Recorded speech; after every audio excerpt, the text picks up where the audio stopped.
that there are some people in this world that did not tune in to the Alliance Vlog podcast. Shame on you! Shame on you. My name is Ella Envy, and I'm one half of the NWA Women's World Tag Team Champion. And I'm Kinsey Page, the other half of the NWA World Women's Tag Team Champion. And you better go listen to the Alliance Vlog, what is it called again? Podcast, period. Or you're ugly. Pretty and Power approved. Mi gente, you already know who it is. It's the radioactive pop with Danny Limelight, the United Wrestling Network World Heavyweight Champion. And make sure you tune into the Alliance Vlog every week. You heard it here first. Hey guys, check this out. I am officially now sponsored by Dubby. Dubby is a clean energy drink made to give you focus with no crash. If you guys are like me, you're always needing a burst of energy, especially with one with no crash. Dubby contains vitamins, amino acids, a nootropic, and 150 milligrams of caffeine. It keeps me awake with no jitters, guys. Check it out. Merch link is in the bio.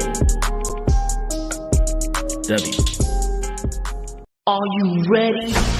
Power. You want answers? I think I'm entitled. You want answers? I want the truth. You can't handle the truth. What we've got here is failure to communicate. I'm building an alliance.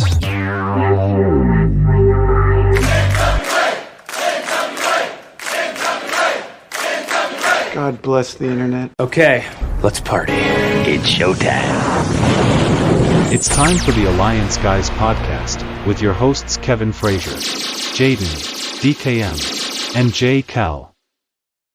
What is up, everybody? Welcome to the Alliance Guys podcast, a presentation of Alliance-Wrestling.com, your number one source for news and information for the National Wrestling Alliance. My name is J. Cal, and of course, I'm joined by my friends, my pals, my confidants.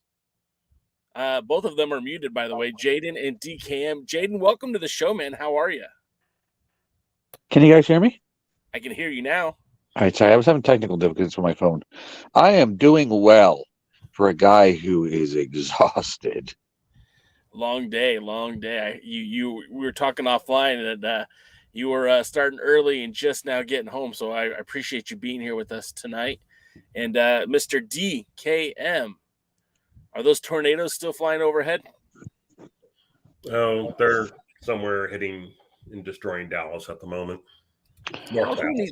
Who needs Dallas anyways? You know, where all the rich people live, they can afford billions of dollars of damage.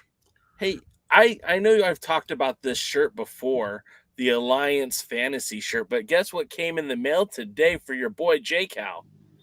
Ooh, I got it in green for St. Patrick's Day, which is tomorrow.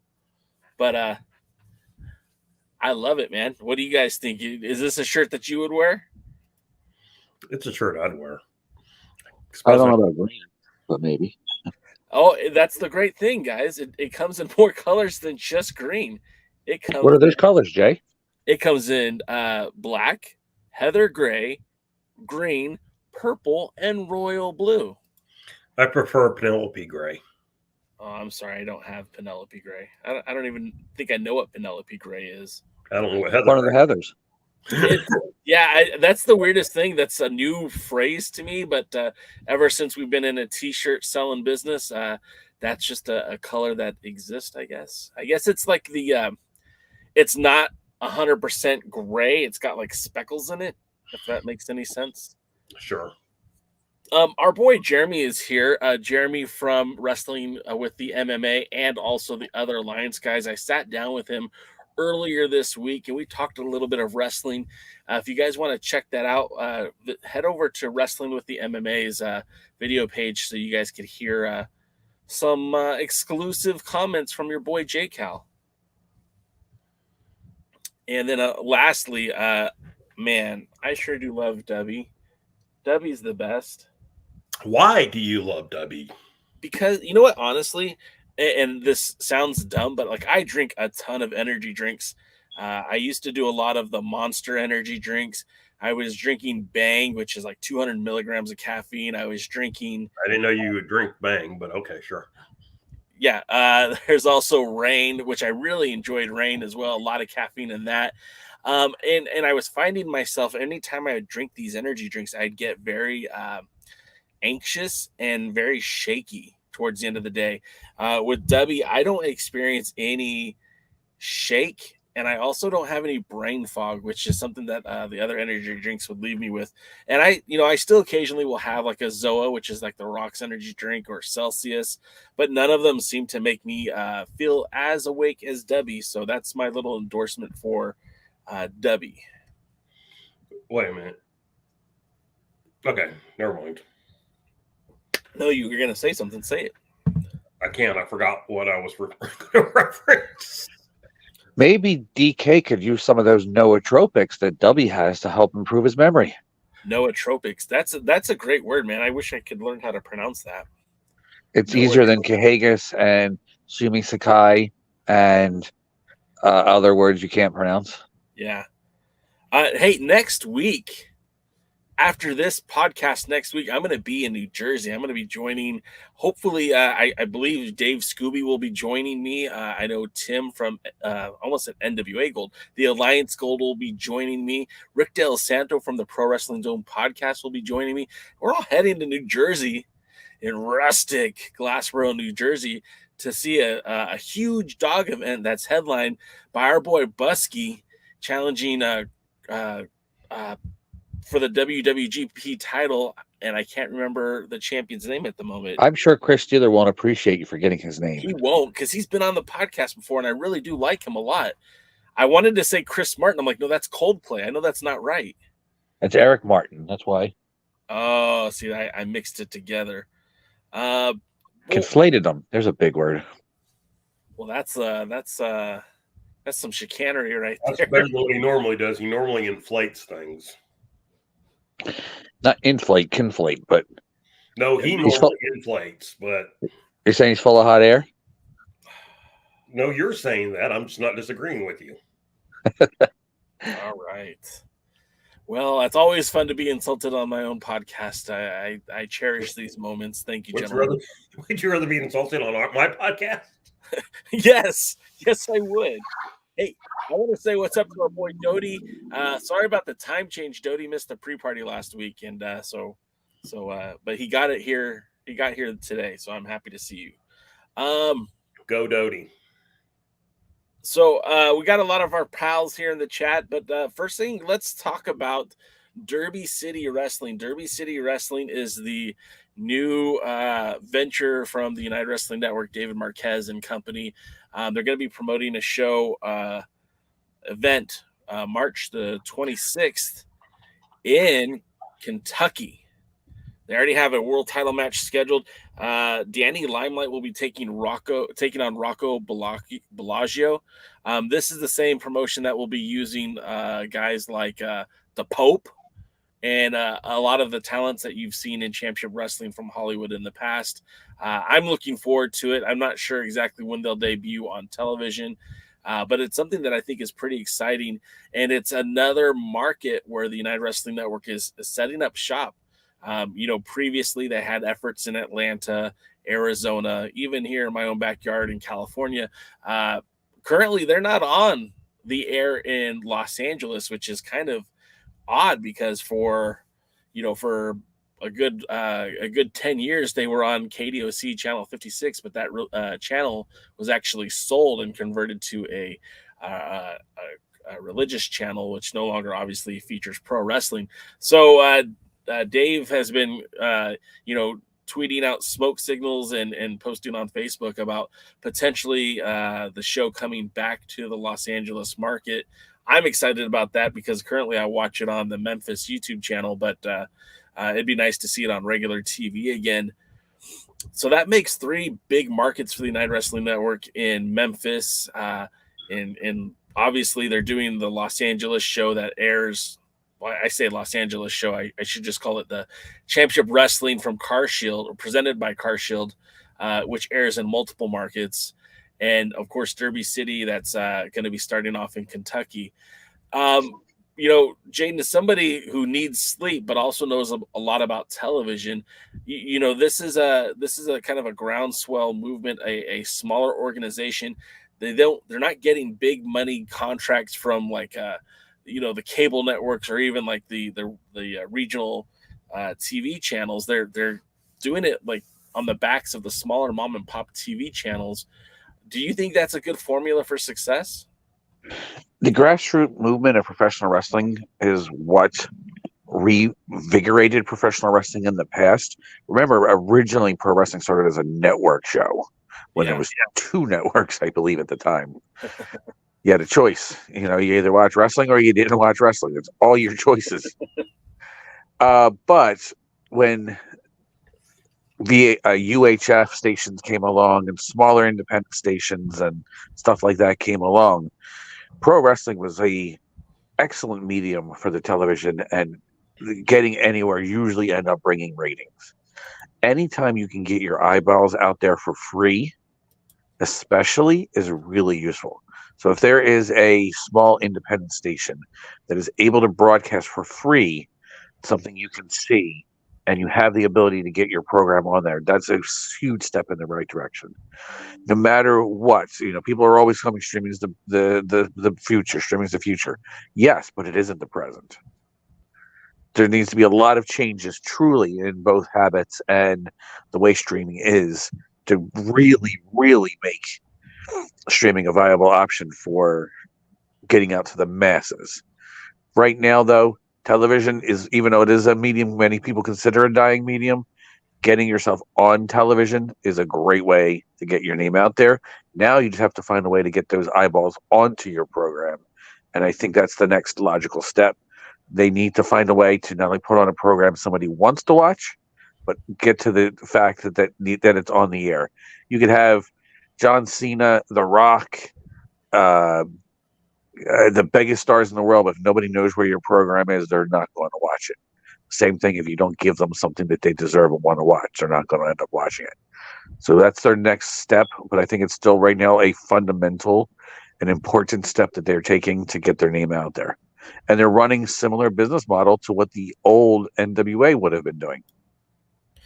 Now, DK, a couple of weeks ago, we were talking about how, just like Jaden said, streaming services aren't here yet. You kind of pointed out like that's not really a viable marketplace right now as it stands. Do you think that the route that United Wrestling Network is going is the right direction, or what do you think? It's so tricky. I'm not going to say it's the wrong direction, but it's what's your goal? Because, if your goal is to get eyeballs on a show and then let the show pay for itself and pay for the thing, then sure, that's good. But you're never going to pull mass numbers like they used to. And part of the reason you're never going to pull mass numbers like they used to is because we don't do things like they used to. Remember the high-rated TBS show, the high-rated Memphis show, they sold something. They were infomercials. They were infomercials before infomercials. Their job was to sell you to come out and watch the shows. And so that's where you got the promos. They didn't do promos at the, Omni. They didn't do promos at, the Gardens. They did promos on the show. That's where they talked you into the building. Once you're into the building, you're there, you're spending your money. And so that was their goal. And the goal, so right now, if I want to see a wrestling show, sure, the best way to do it is to get it out there on TV somewhere where you can get eyeballs. I watch almost nothing on YouTube except for the NWA, and that's only because it's about the only place I can see the NWA. And so that's where I watch it because I have a connection to the brand. If I didn't have a connection to the brand, I rarely watch MLW. When they have their TV appearances, I watch them and record them. But when they're just a YouTube show, I may wait and hear how things are going, and I may go watch a match, but I don't sit down and watch an MLW show on YouTube, so to speak. Right. I'm more inclined to watch Championship Wrestling presented by Car Shield because I can record that on one of the cable channels I get, or direct TV channels, or whatever you want to call it. And,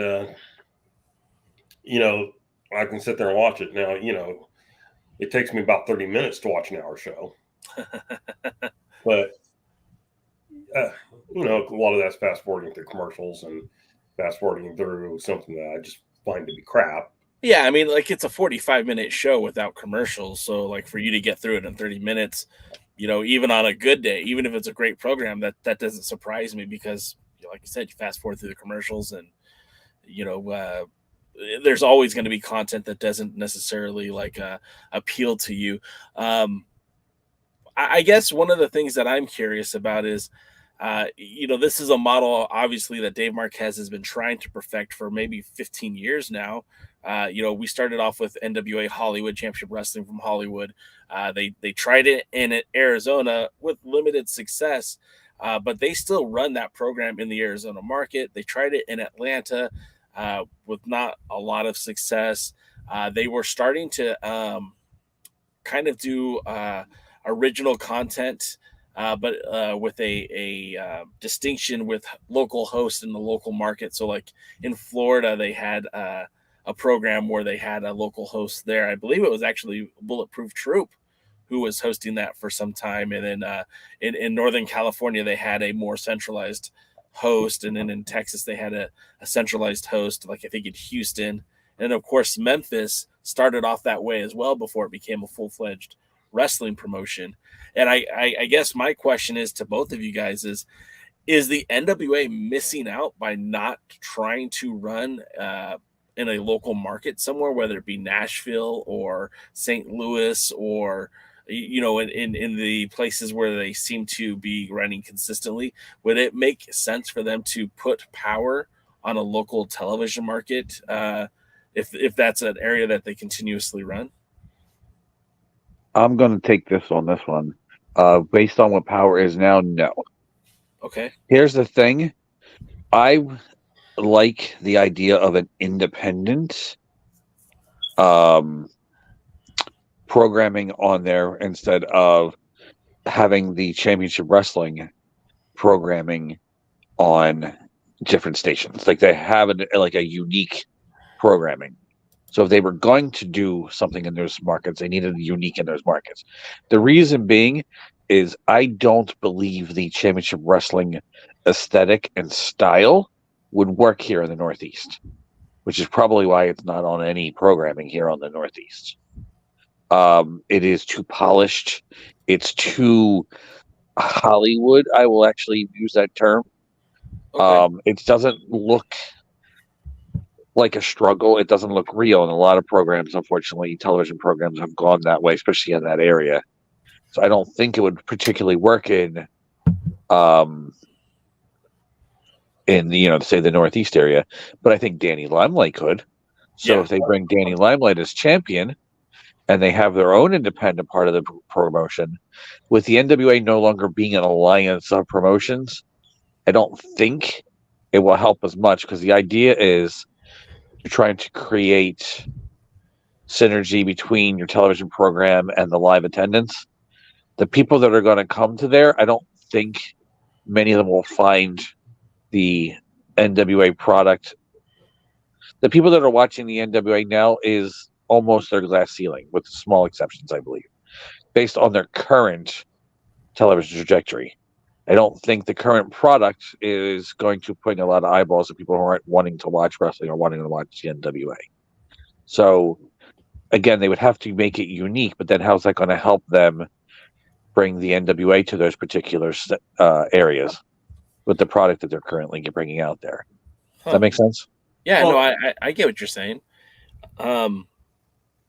Yeah, I mean, that's a... Go ahead, DK. I think the key there is if I'm going to go, like, let's say I want to go find a station in Nashville to get on. Okay, the only way that's really going to benefit me is if I start running Nashville on a regular basis. Yeah. Because then I'm using the show to hype the Nashville card, and I'm using the show to hype the pay-per-view that's coming up. And so that's, if I can do that, then sure. Get on a local station. You're going to get more people on the local station than you are going through YouTube. You know, who could show up and pay to go in. The problem is, how many people do I actually need to show up to pay? That's the next trick. So then I got to put out a product that's good enough for however long I run, whatever the time is in between, that I can bring in enough people. Is it 200, 300, 400, 1,000? What do I need to bring in every 3 weeks? What do I need to bring in every 3 weeks to put a show on in Nashville that will, a house show, so to speak? Yeah. A house show in Nashville so that it can do it. And then can I parlay that into, occasional spot shows? I mean, really the one formula nobody really tries is the one that worked back in those days, which is when national TV went out, that's when the territories formed. And so that's when it's like, I'm putting on a local TV show so I can sell tickets to people. And that's my goal. And everyone now, they've gotten to the point of thinking, well, the goal is just to have TV, because that's where WWE's moved, and that's where AEW is, and that's kind of where Impact and other places are. But those places succeeded because they were able to draw local people in on a consistent basis by being now, of course, there were some antitrust issues that probably happened a lot, but that there weren't 40 different independent promoters, and when you pissed off a wrestler, he couldn't just walk down the street and start another promotion. Yeah. Some tried. Yeah. But not, it wasn't easily done. Whereas today, in a lot of these states, any, Jay Jaden or DKM can start a show 3 blocks from each other. Yeah. That's why Dog runs events, because everybody else runs shows. Exactly. So anyway, my point is, if you could get somewhere where it's underserved and you could actually, produce shows and then use your TV show to sell your house show, then you're in a better spot. Speaking of underserved, so I got bored this week, and while I was at my 9-to-5 job, I started looking at the last time a champion defended a title in the state. I guess it's kind of a vague way of saying, I looked to see when was the last time a world champion defended a title in a particular state. So like Por ejemplo, in Alabama, the last time the 10 pounds of gold was defended in Alabama was Adam Pearce defending against Ace Heaven in Piedmont, Alabama in 2011. And just for giggles, I kind of looked to see, like, who was the last champion to defend in Connecticut? It was Christian Cage defending against Samoa Joe in Bristol in 2007. And there are some cities that haven't had a world's heavyweight title match. Like I got all the way to the 86, and there were some states that didn't have a title match. Like Delaware has never had, at least going back to 1986, hadn't had an NWA World's Heavyweight title match. Idaho hasn't had an NWA World's Heavyweight title match. Maine hasn't had a NWA World's Heavyweight title match. And that's even weird to me because On Fire was in Maine, and they never booked the World's Heavyweight champion. Montana, North Dakota, Rhode Island, South Dakota, and Wyoming were all places that haven't had a World's Heavyweight title match. And do you think, like, in a market like, I don't know, Rhode Island, if they ran, if the NWA had ran a wrestling show there? I mean, do you think that they would do well, or do you think it would just be another show? Delaware. You know what Delaware has? NASCAR. You know what else that Delaware has? What's that? I don't know. I was hoping you would tell me. Taxes. No taxes and the tax-free shopping. That's what they have. I mean, when you go back and you look at the day, back in the day, of course, the areas you're talking about were AWA and WWF dominated areas. So, Cody has a good point. Who's watching wrestling in Wyoming, anyways? Well, Cowboys, that too. Wyoming in its population of 502,000 or something like that. And by the way, I'm not far off. Eric Bischoff. That's not a joke. That's where he lives too, huh? Bischoff does live in Wyoming. I believe so. Yeah. Yeah, and Harrison Ford. He's probably the only one watching, man. Well, it's just could today's NWA go run a show there? I don't know, because I don't know what they have as competition for wrestling. But again, you're not there. How many people from Delaware watch the YouTube show? Yeah, that's a great question, right? You see, and that's the problem. If you go even when they have really good numbers of 100,000 people watch the show, where are they? I mean, how many are even in the United States? That's another great question. I'm actually looking at the I referenced this before, Social Blade on that covers like their YouTube channel, and it tells you how many people have watched like each episode. And there's a huge jump between the Saturday shows, including the pre-shows for the pay-per-views, and their regular the Power episode. So like this week's Power, which just aired a couple of days ago, Tuesday, already is at 22,000 people who have viewed it, where this last week's Power Surge on USA Surge, whatever they want to call it, 14,000 people saw it. EC3's match last week had 70,000 views, and then the USA episode before, 25. Bully Ray versus Mike Knox to see if Bully gets a match against Cardona, 40,000 views. The match with Alonzo, and I think it was PJ Hawk on USA, 18,000, almost 19,000 views. So that you can see like there's a huge jump between their Power and USA numbers. But even then, like it doesn't. I'm sure if they dive into the analytic, they can find those numbers. But in terms of like what's available for public consumption, it doesn't show you like how many people are watching or where they're coming from. You want to hear some interesting stats? Always. In Laurel, Delaware, where the Briscoe brothers were from, apparently they must have had a really high wrestling population because they were celebrities in their town because of professional wrestling. And their father probably, because he was kind of infamous in that town too. Yeah.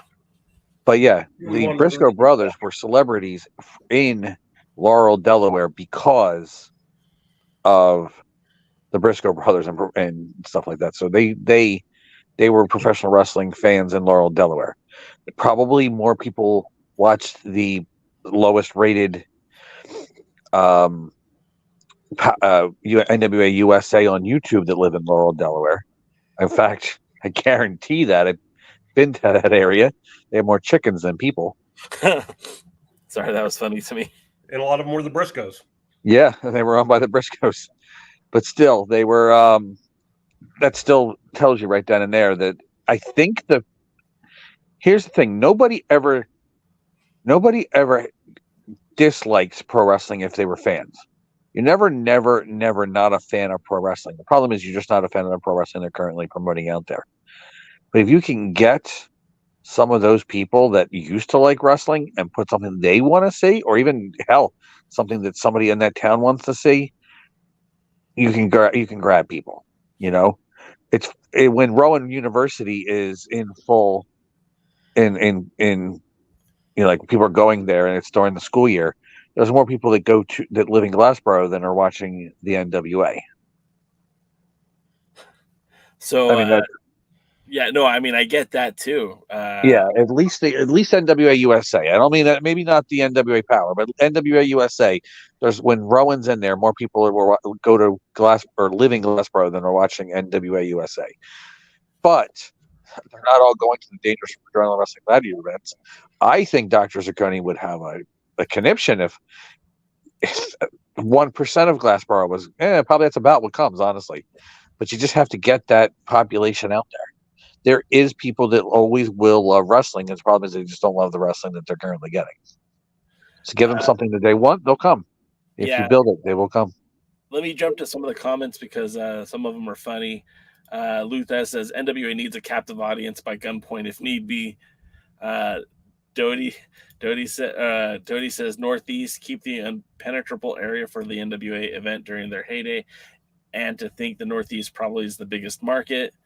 Luthez says go to Nebraska. Their state motto is I don't know, what do you want to do? Willie says the Northeast has been punished by having to be subjected to only the WWF, WWE being on their TV sets. Doty says, as a history aficionado, my ideal form of the NWA, if they can stand strong again, is the Midwest Central States area, their founding territories. And there is some truth to that. Just and just to kind of give you guys a look behind the scenes here at the Alliance blog. Obviously, we don't have the same viewer count as the NWA, but as I'm on the analytic of our YouTube channel, I can see where the views are coming mostly from. Like 11% of our audience is from California, 10% of our audience is from Texas, 7.8% of our audience is from New York, 7% of our audience is from Florida. And it's like it kind of cracks me up because I don't see anybody in the chat from New York or Florida, but apparently that's where it is. And again, we won't talk into the other statistics, but yeah, let me see. Let's see what our top cities are. How many from Laurel, Delaware? None. I actually looked up Delaware. There's 0. Our biggest cities: New York, Los Angeles, Dallas, Chicago, Houston, Atlanta, Philadelphia, Miami, Austin, Charlotte, Orlando. Oh, hey, Baltimore showed up. Phoenix, Denver, San Francisco, Boston, Nashville, Seattle, Detroit, Las Vegas, San Diego. Wow, we actually have a lot from Mexico City too. Interesting. All right. I bet you it's those lucha things you post. Yeah, well, yeah, dude. Those the first time I posted the match from the Lucha Libre show in the Crash with Andrade, that video had over 50,000 views. And when I went to the comments section, everything was in Spanish. I was like, I can't respond to these because I just don't know what they are. Doty asks, what is the percentage from Jakarta, which I know that's where he is from. And I'm sorry, but you don't jump up on the map there, my friend, which is crazy because I know Doty watches a lot of our content. Yeah, like Monterrey, Mexico, Delhi, India, Kochi, India, Kuala Lumpur, Malaysia, Moscow, Kuala Lumpur. You have people from Kuala Lumpur? Yeah, very it's less than 1%, but yeah. Doty, your new object now is to make your home area the #1 most watched on all of YouTube for the Alliance guys. You have to now find some way to increase the viewership in that area. Well, and actually, I challenge that to all of you. Yeah, and everyone just jumped off the channel too. I guess I offended somebody because we just lost a big chunk of the audience. But those are also mostly the short views as well. Which is at this point where a majority of our views are coming from are the shorts. So, all right, well, that's enough behind the scenes. I guess we're not start wearing their shorts more often. Yeah, right. Well, I do want to add a little bit that doesn't have specifically to do with YouTube, but just wrestling in general. which is one of the things that we also have to remember is one of the things that's gotten lost is that regions had their own styles and their own type of fans. Tennessee was different than Texas. Texas was different than Florida. Florida was different than Georgia. Mid-Atlantic had a lot of, tag team wrestling. Texas worked a lot more snug than most promotions. Memphis was a lot more bloody than most promotions. Yeah, that's true. And you're right about that. I'm sorry. Go ahead. No, I was just going to say that.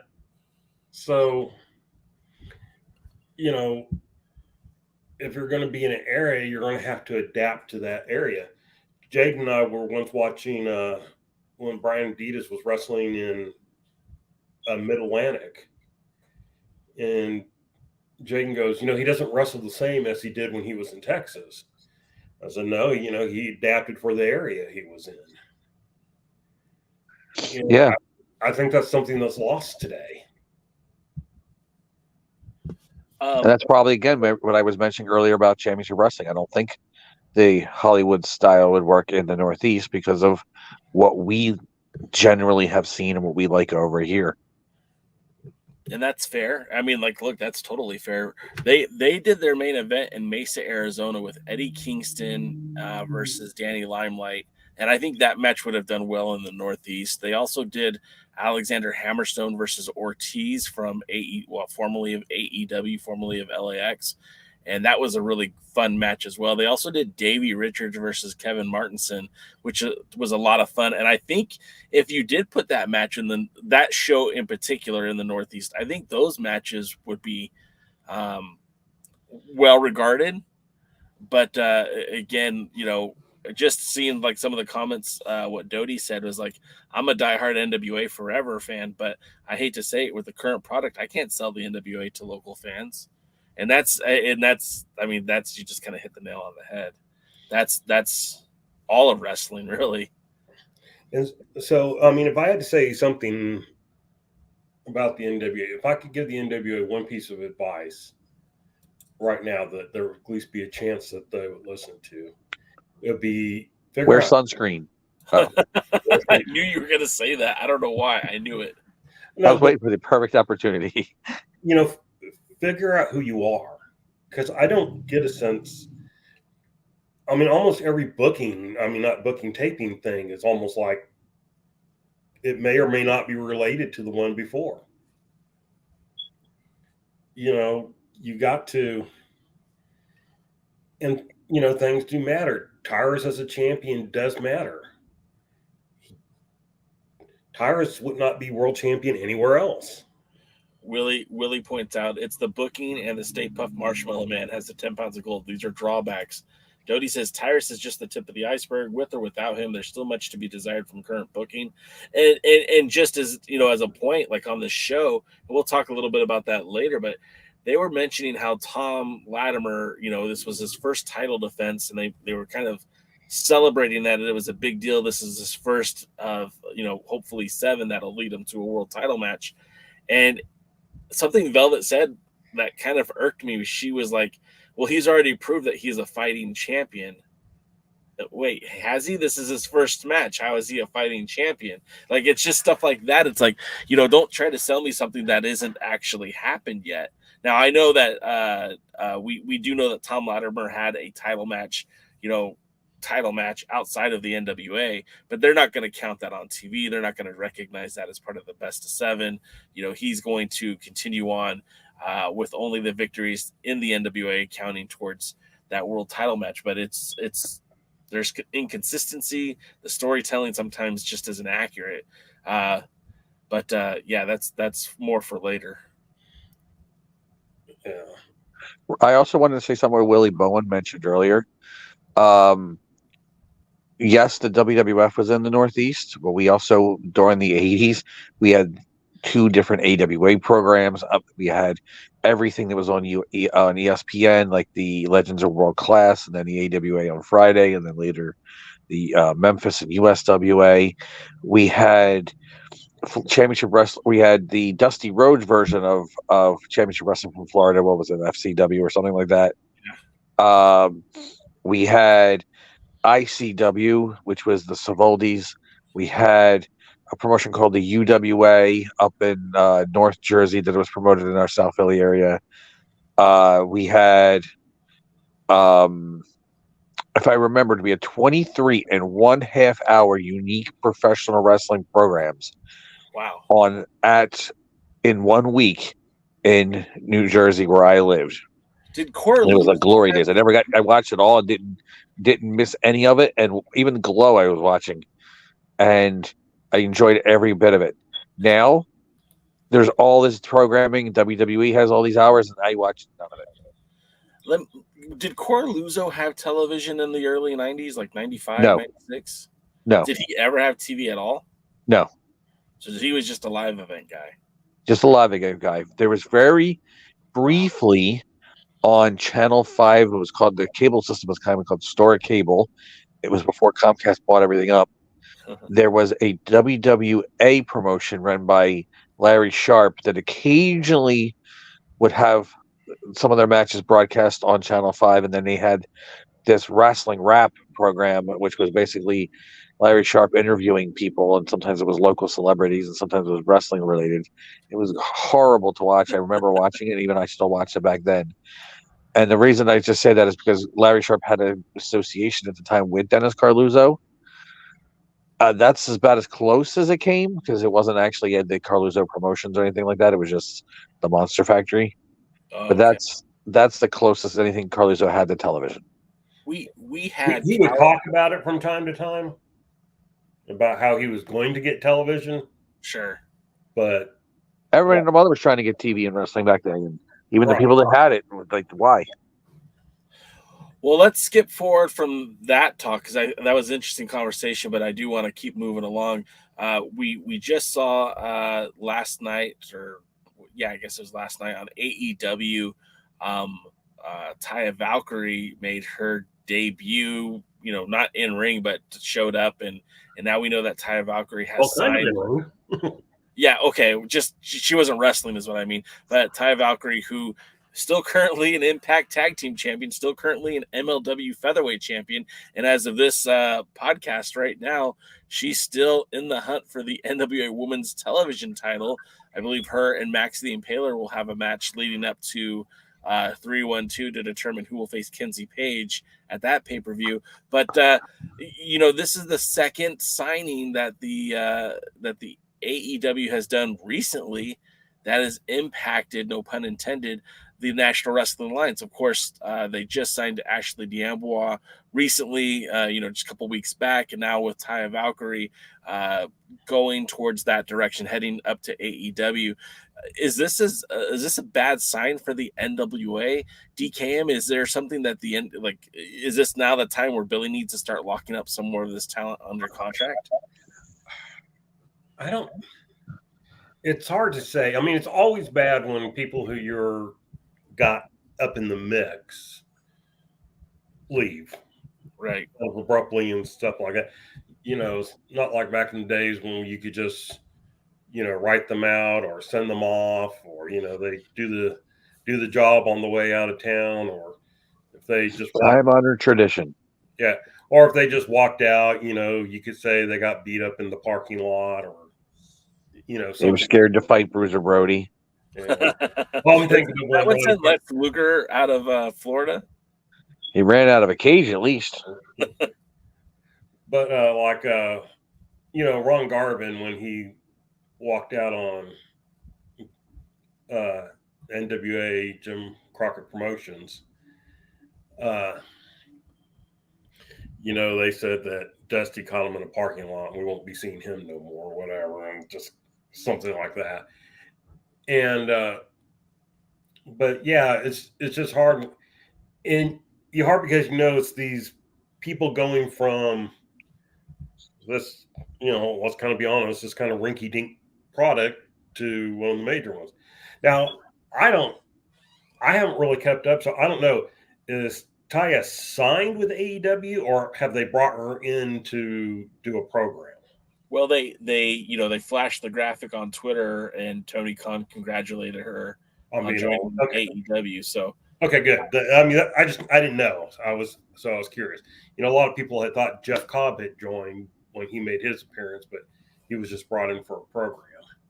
Doty brings up a good point. He says Taya and Kylan are gone. Now give me Debbie Malenko back. Yeah, I mean, if they did bring back Debbie Malenko, there's a good chance she's not going anywhere else. Is Jaden? Is there any solid female talent that's out there that's been untapped, like that the NWA could look to? I mean, they've previously in the past had that relationship with Mission Pro, and we're bringing in some of the talent that were working there, like Genocide, Natalia Markova, the Kylan King was working with Mission Pro. In fact, they even had the Renegade Twins, who were former Mission Pro tag team champions. Maddie, who's half the tag team champions now with Misa Kate, is also a product from Mission Pro. So do you think there's a promotion out there that the NWA could tap to maybe have an influx of women? Because I mean, with the women's world championship, tag team titles, and now a television title, and they're losing a lot of their resources to bigger promotions, it seems like now more than ever they need some more people to fill the roster. If you look around, you can find a lot of zirconium in the rough, to steal a Dr. Z phrase. Christina Marie, she recently wrestled at the Rowan event.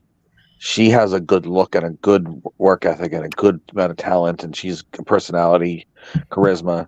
She's from the Rochester, New York area, at least somewhere up in the northeast. She would be excellent addition for the NWA. If you on the Apple TV, the Monster Factory is going to have like a television show / documentary coming out that's going to be like an episodic one. If you look at Mimi, she also wrestled for Dangerous John Wrestling Gladiator. Make sure you check out her matches on YouTube and stuff like that. She has a good look. She has a marketable look. She worked with WWE for NXT for a while under the name Sloane Jacobs. She could potentially be something I think the NWA should be looking for. There's talent out there. The Vivacious Victoria's Vicky, whatever the 5 V's were in her name. She's another one with a lot of personality that I think would be really strong in the NWA. You know, yeah, she got a lot of personality. You know, she's good in the ring, but she's got like a persona that's like, I know it's hard to say, but like a Jersey Shore style Italian princess from New Jersey that I think would really work well in the NWA as a heel. There is talent out there. The problem is they don't have anybody out there truly scouting. Hey, Wrecking Ball, if you're listening to this program, tell them about Christina Marie. You worked with her at the Rowan event. I think you can tell. I think she's a good talent. But there is talent out there. You just have to find a good scouting agent. Yeah, I'm a hockey fan. I'm a big hockey fan. And you can always tell who has the best scouts because they're the people that are finding hockey players in the 3rd, 4th, 5th, 6th, and 7th round that are steals, that are, you know, at least good third liner, 4th liners, bottom 6, you know, talent that really make out the hockey teams and stuff like that. They have good pro scouts that are also scouting other teams' minor league players, and their players aren't quite making it for looking for something to improve. Right now, though, it's if they're looking for names, the only way they're really going to get any names now is if they sign them from Impact, or if the WWE signs them down and they get them before the AEW does. And one thing that I think, like right now, Taya Valkyrie, do you have the choice of being featured a lot on the NWA, nobody's seeing you because nobody watches it, or do you have the chance of making big money and wrestling for AEW when nobody will see you because they never put you on TV? So yeah. I guess that's the options you have right now. But I guess the bottom line is what the paycheck is. Maybe the NWA is not paying her paycheck. Yeah, and I mean that's something we have to be wary of. Like, look, and Doty just said it in the comments. Ty enjoyed working for the NWA. She posted like thanks for the NWA and MLW and Impact. But Doty says he likes the idea of the NWA becoming kind of like a stopgap in between, from one promotion to the next. There's nothing wrong with that, by the way, at all. I think in fact, Well, it depends on how much you're willing to put into that person. Now, so far, Taya Valkyrie was used to kind of enhance Kamille's world championship reign. I don't think that that's a problem at all. In fact, I think that if anything, it helped make Kamille a more bigger deal because she had victories over the AAA ran as champion, a former highly touted WWE prospect, a former Impact Women's World Champion. And Taya is a very competitive, very competent pro wrestler. I wouldn't be surprised if she shows up in AEW and beats Jade Cargill, and I also wouldn't be surprised if she is used in a similar role to put Jade Cargill over too. Neither would actually surprise me. Well, Jade Cargill needs to lose. She's becoming. Well, she always has been. Never mind. Look, this kind of goes back to something you said at the beginning, which is, does he need to open his pocketbook and start signing people and things like that? And the answer is, Billy, to me, never seems like he actually has a plan. I keep hearing about the 20-year plan, and, I say there's no such thing as a 20-year plan. There's 20-year vision, 20-year goals, 20-year whatever. There's no 20-year plan. And sometimes it just doesn't seem like he actually has a plan. So you got to look at these wrestlers and you have to go, if I'm looking and I go, Taya Valkyrie, I could get 2 years out of her, then I need to be able to say, Taya, come work for me. Don't go to MLW win their featherweight championship. Don't hold the Impact championship, because I'm going to pay you enough to make it the difference. You can go work any indie you want to, but don't work these places that have TV or have other shows that are competitive to us, and you can work AAA in Mexico anytime you want. But I'm going to pay you here, and maybe with that that she is a person that's going to get a world title reign and something like that. I'm not saying that has to be. I don't agree that should ever be part of a deal. Yes, I'll sign with you, but I have to hold the world title 5 times before I will sign with you. Not that type of BS. But I do think that there's you have to look at a person and go, can they add value for a period of time that I'm willing to sign them for, and then reevaluate afterwards? And, and sometimes you do need to let people go. I think we saw that with Melina. You got all you're going to get out of Melina. Yeah. Her WWE appearance, whether it was an accident or planned, was horrible. She lasted 5 seconds. And, just there comes a point where you got to go, okay, it's time to cut the, cut the strings here, cut the losses. And then, but you have to have a plan for them. And, but you can't be so tied to the plan. You can't do like, improvisation. Well, like they said, Tony Khan had the first 4 world champions planned out. Yeah. And he went with that plan, even though I probably would have put Bryan Daniel in ahead of Adam Page, who they made champion and booked terribly, and booked terribly before being champion, and then they didn't help the championship reign. They booked him terribly before he was champion, and then they booked him terribly as champion. And he never got over as somebody who was world champion quality. You just had a hard time buying him. Maybe you should have thrown tequila in some kid's face. I don't know. But, sorry. And again, we talked about this. He needs to stop trying to be so organic. Well, who did the fans like this week? No. We saw which way the fans gravitate towards the wrestlers. Now put them in that role and let them go and keep them. And stop booking heel versus heel. And then face versus face. Yeah. And say, well, I want to see how they go. I can't get emotionally invested that way. Again, What made Tommy Rich Buzz Sawyer one of the hottest feuds ever? The fans hated Buzz Sawyer and they loved Tommy Rich. What made the Freebirds Von Erichs the top feud of all time? Fans hated the Freebirds and they respected them, but they hated them. And they loved the Von Erichs. When you go back and you look at all the feuds, they loved Hogan. They hated Piper. You know, that's where the money is. The money's in that emotion. So when you go out there, and I don't know this week whether I'm supposed to cheer or boo sign on Odison or whoever. Real quick, by the way, I hate to interrupt your momentum, but did you see Brady Pierce of the Spectaculars was casted to be Michael P.S. Hayes? And our boy Silas Mason, the Thrillbilly, is gonna be Terry Bam Bam Gordy. Well, that certainly works. Who are they going to get for Buddy Jack now?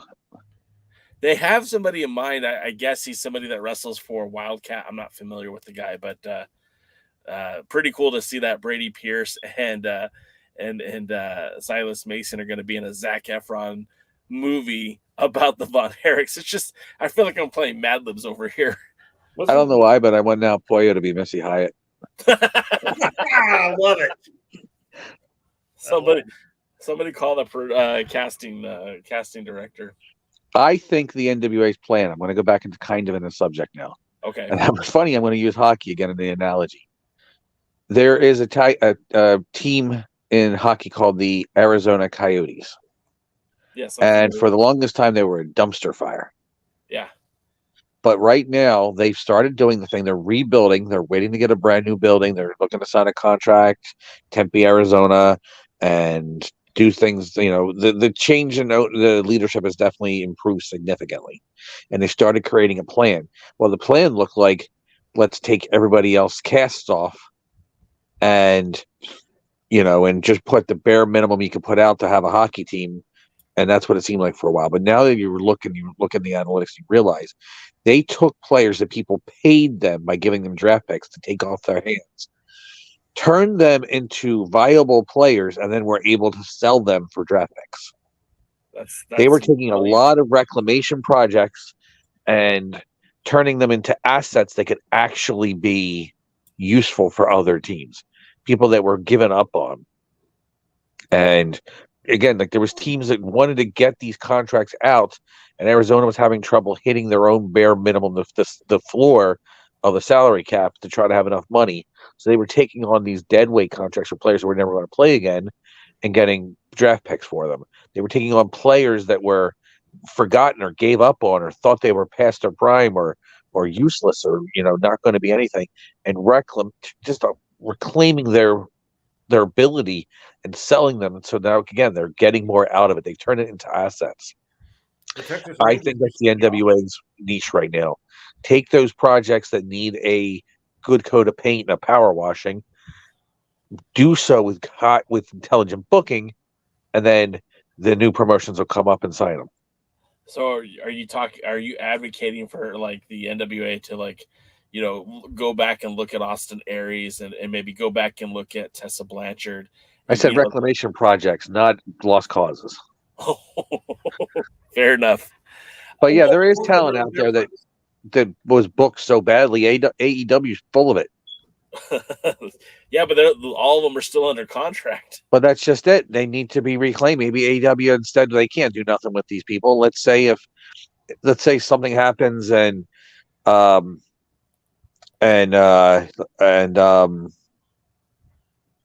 Eddie Graham spirit takes over Billy Corgan's body and starts becoming the best booker in the world and be able to reclaim some of those guys who aren't doing anything right now. I mean, Anthony Nese is talented as all hell. Yeah. And look, they're doing nothing with him. Maybe that's what they need. They need a promotion to actually get these guys some kind of buzz and energy back. That happened to Al Snow with ECW. Al Snow, his career was dead in the water. He became the world's highest, most anticipated fought over jobber. Leave Cassidy. Yeah. And then he goes to ECW and becomes a hot project, and the WWE couldn't wait to sign him again and screw him up. Well, I do know that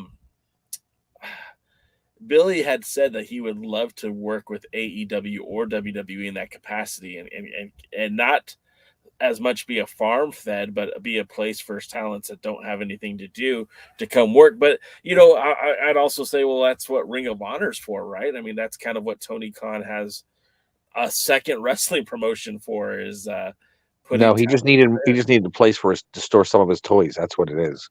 Yeah. Well, even to a point, though, if you go back and you look at the results for the tapings they did 2 days worth of tapings, big long NWA style taping things. Yeah. And you go back and look, you still go, well, there are a ton of people they didn't use that you think would fit perfectly in here. Tony Khan's become the Vince McMahon of the early, just before the pandemic, where he was signing people just to sign them to keep them away from AEW. And now AEW signing all these people, they don't know what to do with them. Yeah. And, no, I guess it's nice that you can have the money to do that. That apparently they're getting enough money from Discovery Warner Brothers, and now they're talking about doing a third show, and their second show sucks. The first show sucks. That's true. Their second show really sucks, and the ratings bear that out. Have you noticed that all the AEW beloved and hardcore fans don't talk about the ratings anymore? They don't talk about the demo anymore. Do you know why? Because they're bad. So that's like having sex with a sheep. Exactly. Bad. Oh, Jesus. Although I should ask you how you know, but I'm not going to. I'm going to overlook it. There used to be this wrestler named Cousin Clem, but I won't go into details. Good old Cousin Clem. VK Freeze? Oh, there he goes. I hope not. It's not that cold. It's not cold. It's just storming. It's a cold and stormy night. Hey, just so you guys know, if a tornado comes this way, you might get the chance to see on live stream me go. We'll miss you if you go. Wait, where were you landing? Oz? Oh, wait, that was Kansas. Oh, I love the Wizard of Oz, so I should be so lucky. Will you be a good witch or a bad witch? Bad. What kind of stupid question is that? Oh, God, you guys are awesome. By the way, during this podcast, I normally try to give it my full attention, but I was noticing that Dave Marquez tweeted about him booking Claudio Castagnoli versus Willie Mack 10 years prior to Ring of Honor doing it. And so I had to post a photo that I was actually there for those matches on Twitter. So if you go to Twitter right now, you'll see a photo that my beautiful wife, Michelle, took of Willie Mack in the ring with Claudio Castagnoli back in 2010. Something like that. Anyways. Real quick, too, you know who's actually good at the Reclamation Project gimmick? Who? MLW. Yeah, like what they've done with like Enzo. Like they've make me kind of want to see Enzo, and I never thought I would say that. Wait a minute, have you actually watched the episode he's been on? No. Okay. But they make me want to see it though. Not enough to watch it, but they make them. Yeah, but honestly, though, Enzo was money if you knew what to do with him. Yeah. You know, Enzo does have the unlikability you want to really see him get his ass kicked, like Daredevil Dave Dahl. Oh, good old Nobody wants to see Daredevil Dave Dahl. They want to see him get beat up. Especially there was a voting on who would you like to see Daredevil wrestle, and they all chose Patch, and it was an overwhelmingly, like, say 70, 80, 90% was per Patch, and it was one of the highest viewed and responded questions ever on the Instagram and the Twitter page. That's equal parts awesome and sad at the same time. Because people love watching him get beat up. I always say, if you ever meet Dave Dahl in person, it's actually his real personality. His wrestling personality is him turned down. His real personality turned down to 7. Oh man, poor guy. That's kind of sad. I heard he's a heel in his new job. What's his new job? Jizz mopper? I don't know. Oh Jesus! And hey, that's the exact moment we got demonetized. Thank you for coming, everybody. Actually, I hear Jim Cornette say it all the time on his things, so they haven't demonetized him yet, or they would bleep him out when he says it. He is a lot more prolific than we are, unfortunately. He also says it a lot more dirty words than even me and even I do, and controversial stuff.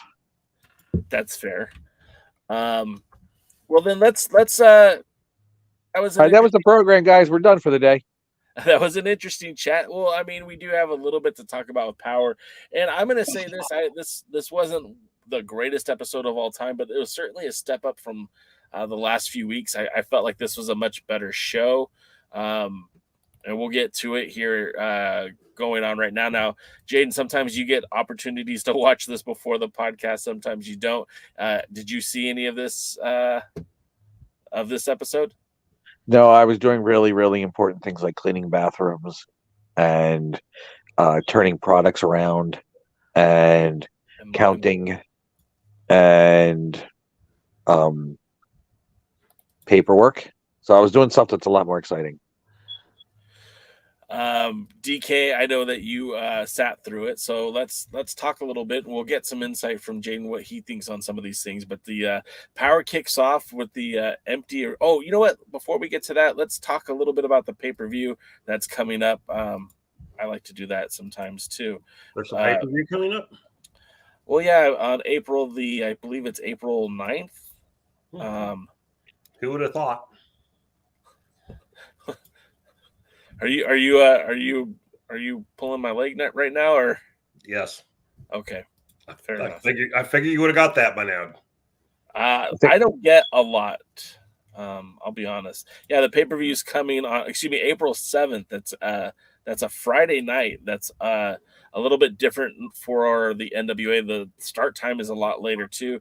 I know the pre-show starts at like 8:30 or 8 o'clock, and then the full show starts, I believe, at 9 p.m.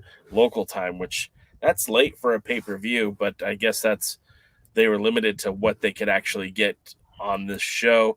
Some of the matches, we already know that the main event has been announced. You've got Tyrus taking on Chris Adonis for the 10 pounds of gold.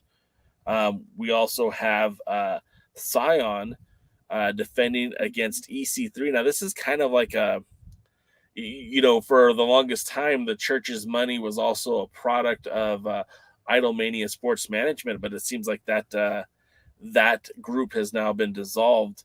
Other matches that have been scheduled, of course, we're going to have Kamille defending her Burke against La Rosa Negra. The pre-show is going to have the Country Gentlemen defending those U.S. tag titles, the ugliest belts in the company, against the Savages, which is Bulletproof Troop, and of course our pal Jack Stane with Chris Silvio. And then the match that was just announced today is a return bout for the Women's World Tag Team titles. Of course, Misa Kate and Maddie won them on an episode of Power. They won those tag team titles, and they'll be defending against Pretty Empowered. I call that 2.0 because it's Roxy and Ella Envy as opposed to Kenzie Page, who Kenzie Page will be in the finals for the women's TV title tournament. So, I mean, there's some matches there that look pretty good, but what do you guys think? You have any interest in this pay-per-view, Jaden? I mean, I know the NWA isn't always your catch-all, but I mean, what do you think about Adonis versus Tyrus? For what the NWA is putting out there, I think this is actually a strong pay-per-view for them. Is Adonis the be-all, end-all future of the NWA? No. Is he better champion option than Tyrus? Well, I think DK's probably a better championship option than Tyrus at this point.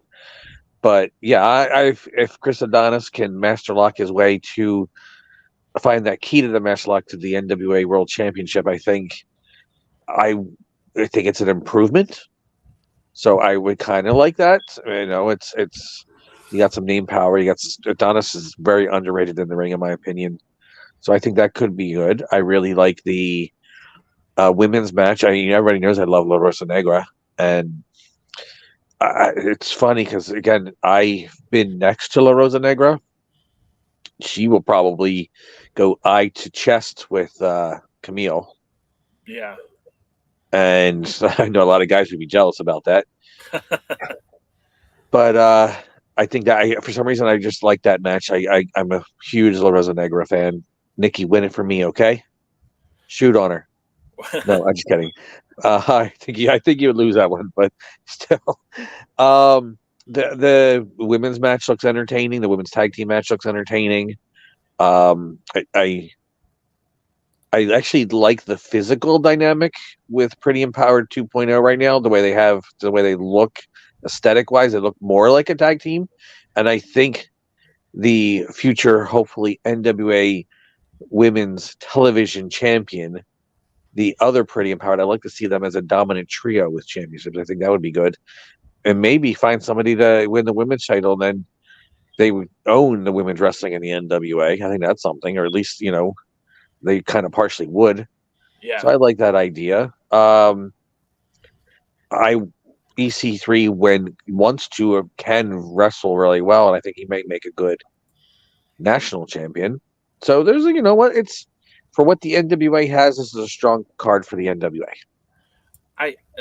DK, I'd like to get your 2 cents, but real quick, I want to say this. I think EC3 is a guy that has a ton of potential, a star power, potential world's heavyweight champion down the road.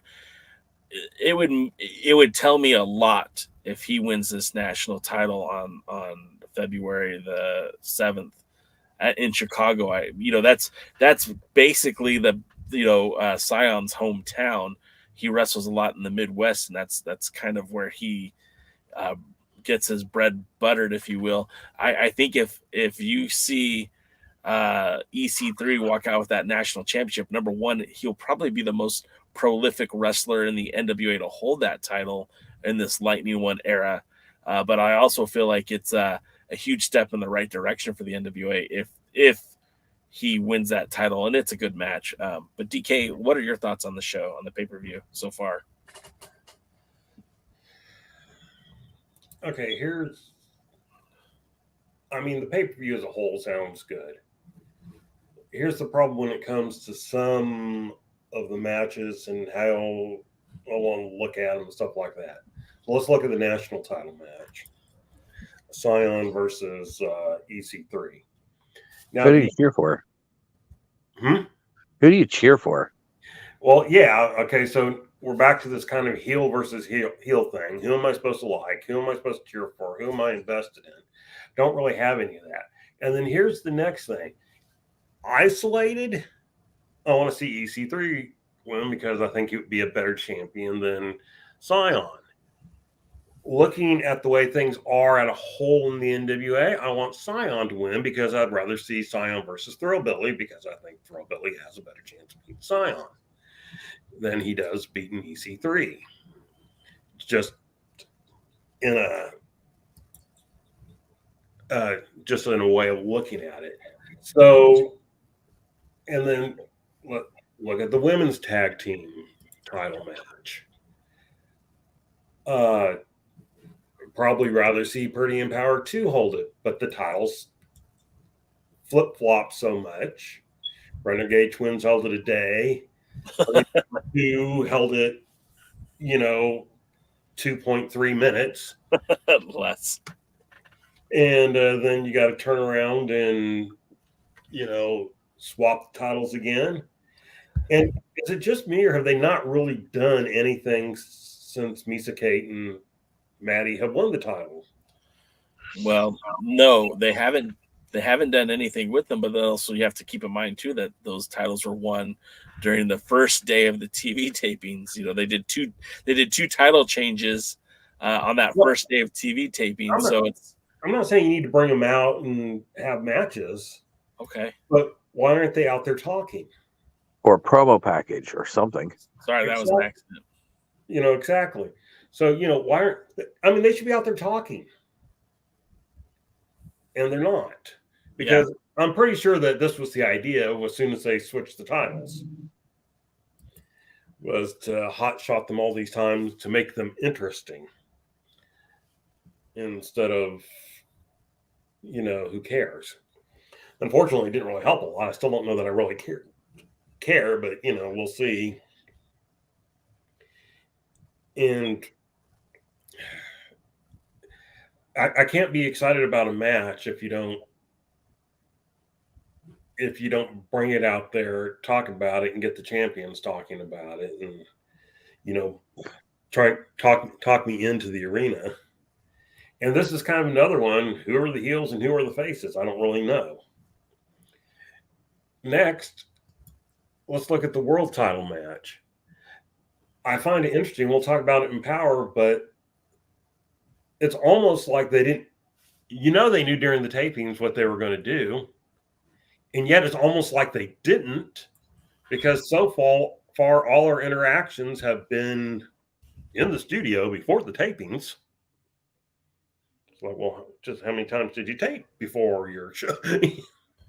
Yeah. Before your show, here's Chris Adonis. Here's Tyrus. I mean, were their little promos good? Tyrus's was better. But there's no crowd to react to any of it. Yeah. And so, again, I'm kind of left going, okay. One time I had a battle with a local promoter here in Texas. I say local. He promoted about 4 hours away from me. And I noted that I'd never seen one of their shows. And so I go, well, sell it to me. And they basically refused to sell it to me. They just talked about how they were the best. Yeah, everybody says they're the best. Sell it to me. Yeah. I mean, they were offended. How dare I not believe them? I mean, actually, it was our buddy Jack Stain that kind of came to my rescue a little bit. Yeah. Sorry, I just thought this comment from Luthez was funny. Tyrus versus Adonis is a 10 pounds of meh for me. Which that's 10 clever. Pounds. More like 3 spins worth of pounds. Step on the scale with Tyrus. He spins around 3 times. Dodie says many of the internet wrestling community will get behind Chris just for the sake to see the belt off of Tyrus. I mean, in a perfect world, this is the time you take the belt off of him. You've got these promos with Adonis. He's having a kind of a good run as of late. He's got some charisma. Adonis is a guy that's, former WWE guy. I don't think that they're going to take the belt off of Tyrus. I think they're going to leave it on him a little bit longer. But, man, I think this is the right time to pull the trigger for sure. Well, I think any time that it's the right time to pull the trigger. I mean, look, everybody said when he won the title, oh, this is just a short-term thing. I don't know that you make a huge belt on a short-term thing. And so I think Billy is to Tyrus what Tony Khan is to Orange Cassidy and Jade Cargill. For whatever reason, he loves them, and he doesn't want to take any title off of them. Yeah, and I could see Tyrus holding. He held the TV title for a year. I could certainly see him holding the NWA title for a year. It's been a while. It's been a while. I mean, look, we all know this is already in his head. I mean, I'll be happy whenever they take the title off of him. I just don't know that that's the plan. Nothing will make me happier than for Adonis to win at the pay-per-view. Not that I'm a big Adonis fan, but I'd much rather see Adonis versus Latimer, where there's some history and there's some background and there's some story there. That would be so good, I think, for the NWA. Like, 2 very good.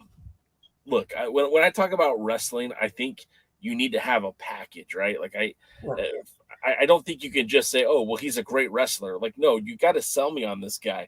And somebody like Adonis looks like a wrestler. He looks like he would be a wrestler in the WWE. He looks like he would be a wrestler in AEW. He looks like he'd be a wrestler. Too big to be a wrestler in AEW. Oh, okay, fair enough. But doesn't flip enough. You get the point I'm trying to make, though. He has that look. Whereas, like, honestly, WrestleMania weekend is literally just a couple of days away. If Tyrus was on any of those shows, any of those matches, would you be excited to see him? Not if I were a WWE fan. Any of them, Game Changer, New Japan, Strong. I mean, any wrestling promotion that's running that weekend, Tyrus wouldn't fit the bill. He wouldn't be on any one of those shows. You couldn't pay these promotions to put a Tyrus on one of these spots. Well, and not just that, but like I said, if you're trying to get the casual fan or the WWE fan, you're not going to get it with Tyrus. Yeah. I mean, he was a, what they call him? What, the Funkasaurus? Funkasaurus, yes. I mean, he was a hip hop hippo. He was a comedy joke wrestler. Yeah. Had the Funkadactyls come out in cheerleader costumes, and that's what got the males interested. Somebody call my mama. I'm not going to. I mean, I'm being bluntly honest right there. The guy wrestlers wanted to watch the Funkadactyls, shake their booty, and nobody wanted to watch Tyrus wrestle. Even when he had, knees and he could do more stuff, and he was an athletic big man. Who wants to see him today? His knees are shot. He gets tired crawling, going up the stairs. I will say this, he wasn't the one that got hurt in Mexico. Well, that guy should have paid more attention to how he landed, shouldn't he? 100%. And, it's hard to get injured when you don't do much. Not true at all, unfortunately. Once I hit 40, I realized that's not true. Once you get my age, you get hurt just, looking cross. Waking up. Exactly. Oh, man, I woke up too hard. I'm in pain. As somebody who suffers from chronic back pain, I can just sleep wrong and be hobbling the next day. Try having a broken freaking neck. No, thank you. I don't want a broken neck. Thank you very much. I don't either. Can I give this back? Is your neck currently broken, or are you? No, but I'm suffering from breaking it. So anyway, what we can hope is that Chris Adonis wins the title. I was hoping he was going to say breaks up his neck. And then, no. We can hope Chris Adonis wins the title, and we can hope they set up something between him and Latimer. That would make sense and be, a good. That could be like their Aldous Murdoch story, which was a pretty good story that they told over the course of, was it a year, 8 months? Yeah. I mean, if they can do something like that, that would be a good thing. Well, let's get to Power. Let's talk about Tyrus, because the first segment of the night is actually again the empty arena. Chris Adonis with Joe Galley, who Chris Adonis talks about. All he needs to do is get his arms around the very large Tyrus, and if he can lock in the masterpiece. The master lock, like that's it. That's it. It's game over for Tyrus. Tyrus does a great job responding, and this was again one of those weird situations where, like DKM mentioned, I think it would have been better in front of a crowd, because Tyrus responds very eloquently and brings up the fact that Adonis is a Greek god. He looks like a Greek god. He's built like a Greek god, but much like Achilles, he still has a weakness, and even Zeus himself couldn't put his arms around Tyrus's shoulders. And I felt like it was a great promo to set up their match. Again, I think it would have been a lot better in front of an audience. DK, what did you think about that promo? Yeah, I mean, Tyrus certainly out-talked Adonis. That's to be expected. And again, it would, like I said, you just pointed out again, it would have been better with people to react to it, because he did a good job. So, I mean, we've said Tyrus could talk. He doesn't need any help in that. Next up, we get the talking head segment that they featured on social media earlier between Ashley D'Amboise and Kenzie Page. Nothing new here, but it was fun to see. Fun to have those packages ahead of the tournament matchup, and where Ashley D'Amboise actually showed a little bit of her personality. We never really got to embrace Ashley D'Amboise as a part of the roster. She was just kind of dropped in all of a sudden, part of the champion series. We didn't really get to know her, and this was a bit of her personality, which it's kind of a shame she isn't going to be around longer, because I felt like she was certainly had brought something different to the table. Being French Canadian and slipping into the French accent, I thought was pretty interesting, and kind of gave me a reason to root against her, which is kind of funny because during the matchup it was another heel on heel style of matchup, and neither one of them were really appealing to the audience that was presented in front of them. But this was one of those times where I felt like this was a good segment to set up the match. Next. Okay, sorry, DK, I thought you were done. No, go ahead. They need more of these type of video packages. Yeah, for sure. This is more what you need. They need more selling. They don't sell their product enough. I agree. I think this is definitely a good sign, and hopefully we see more of these in the future. That takes us to the D'Amboise versus Page tournament semifinal match. I felt like it was a really good match between the two of them. With all the rumors that Amboise is leaving, we probably won't see another match from her within the NWA. She looked good in this match. Like I said, it was still heel versus heel, but it was obvious that Kenzie was willing to be the dirtier player, if you know what I mean. She was taking the shortcuts. She was the one who poked the eye when the referee wasn't looking. And it wasn't like a miraculous victory for Kenzie Page, because, neither one of them really stood out as the odds-on favorite. But the shortcuts were very becoming of this new dirtier player in Kenzie Page. Like we talked about a few weeks ago, her character continues to evolve. Remember when her and Ella Envy first started teaming together, she was reluctant to cheat. She was reluctant to do the heel move. She still wanted to be that baby face, but now she's fully embraced the dark side and definitely healed it up in this match. She ends up getting the victory. Darth Vader? Either that or having an asthma attack. But she ends up getting the victory with the Kenzie Cutter. I thought it was a good match. DK, what did you think?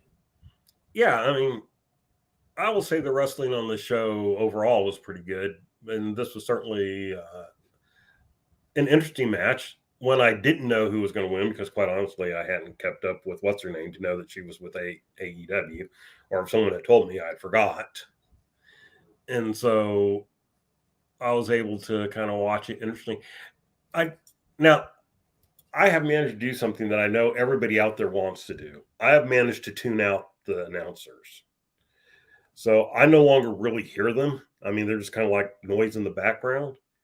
So did they bring up Pretty Empowered at all? Because I noticed the videos, they don't really mention that part of her. They didn't go into detail about it, and I'll be honest, I don't remember if they really talked about it.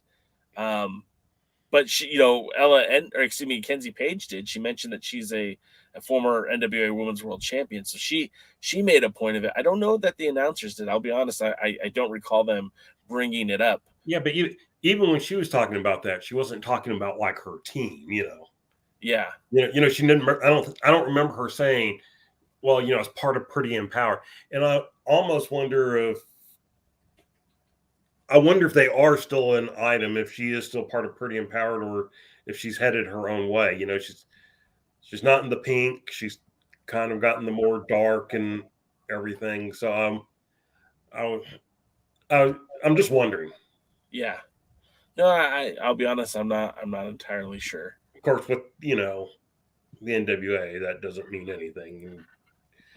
I did notice that Velvet seemed a lot more muted on this week's episode, and I don't know, maybe she was worn out from the first taping following the pay-per-view. I don't know, but she just like when she was talking, it was very unenthusiastic and very like, oh, that was a neat armbar. And it's like, oh, it was kind of refreshing because sometimes I feel like she tries too much to be the center of the attention on commentary. So it was kind of nice to hear her a little bit turned down. Next up, we get May Valentine in the back with Trevor Murdoch. Trevor continues to blur the line between face and heel. I guess he's a tweener. But he doesn't seem too happy with the NWA. Specifically, he wasn't happy with being in a ring with Beast Mode, who he didn't mention by name, but said that they were testing Trevor Murdoch against a 7'4", 400-pound man, and he got hurt during that matchup, so he's not going to be on TV or he's not going to be wrestling for some time. He also mentioned Daisy Kill taking his shots, and that Trevor will get even with him when he gets back in the ring. Called him a mini Van Hammer, which I popped for because if you remember Van Hammer, looked just like him, but I think maybe 3 other people in the live stream might have known who that guy was. And then the thought of a minivan Hammer, and then I picture a car with a van with a soccer mom and a hammer on top of it. Anyways, Murdoch also mentioned another live power. And maybe he phrased it incorrectly. Maybe he just said he's going to be there live in person on Power, but it sounded like he was alluding to another live episode of Power. So maybe after the April pay-per-view, or maybe leading up to the April pay-per-view, which there isn't a lot of time left. There's a couple more weeks. Maybe we'll get another a live Power again, which I think would be a lot of fun. But it was a good promo. It kind of lets you know what's going on with him. Like Trevor Murdoch doesn't really have a bad promo as of late. What did you think of this one, DK? It was good. It's more the Trevor Murdoch I like. I didn't like the fact that he said he was injured, as that didn't really come across even in the post-match beatdown or even while he was standing there. And so it was just kind of an odd thing to hear. And I did notice he talked about a live power, which I would like them to do more live powers. I definitely felt like that was a good show for them to do, but yeah. And so I don't know. We will see, as the old saying goes. But I mean, I enjoyed the promo. And again, he was selling. What we're noticing more in these last couple of episodes, even though this is longer than they have been by about 8 minutes, what we're noticing is that they're doing more selling of what's upcoming and what's getting ready to happen and what should I be looking for and wanting and stuff. And I find that's important. Our pal James H. Jackson is reporting Kylan King signed exclusive full-time contract with Impact. Taya Valkyrie signed full-time with All Elite. Sucks that the NWA no longer has access to the two of them. James, come back and watch the show from the beginning later, because we did talk about that. But I'm just happy to see James H. Jackson, because you disappeared off of Twitter and I was worried about you, but I'm glad you're okay. Somehow get on Twitter again. Message me. I just want to make sure you're good. Yeah. Although I will say Kylan King's been there long enough to where I'm okay with her moving on. Yeah. There's nothing else for them to do with her. I think you still could have got use out of Taya, but I don't know that that Kylan still had much use. And I don't know. I think Genocide's probably also kind of gone. I think they've gotten as much out of her as they can for now. Come back in a year or two. I can't miss you if you don't go away. Yeah. And I get that too. And not just that, but then when you come back, then we can reestablish you in a stronger thing. Both Kylan and Genocide have been kind of on losing streaks, or at least not winning streaks. Yeah. And so you know, it has its moment.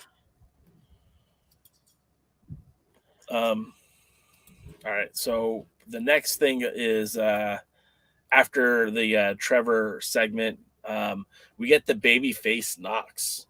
This was a different look for Mike Knox. They said that Tampa is his home crowd, so maybe the crowd was into him because he's local. But it was just weird to see him get over with the crowd.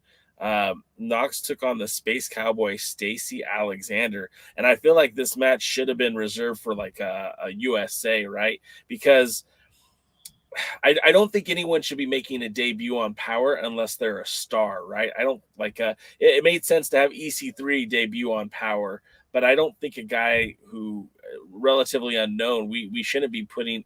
I don't think should be put on Power, just because we don't even know who this guy is. And hey, Jaden, welcome back. Thank you. I think he had a good look, and the match itself was fine. I just think for situations where you're introducing a character to the show, either he should have already been on USA and made his debut and had a victory that you fed him to Knox, or at the very least, this match should have debuted on USA as opposed to Power. But it was the Cowboy looked green. He had some good size to him, and I think there's some potential there. But maybe again, not ready for Power. He got some decent offense in, I will say that. But the match was just very okay. Nothing flashy. Not even a hoss fight like you would expect with two bigger guys.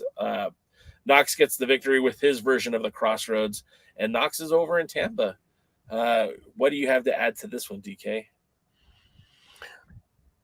I don't so much mind bringing somebody in if it's obvious they're there kind of as an enhancement person. Yeah.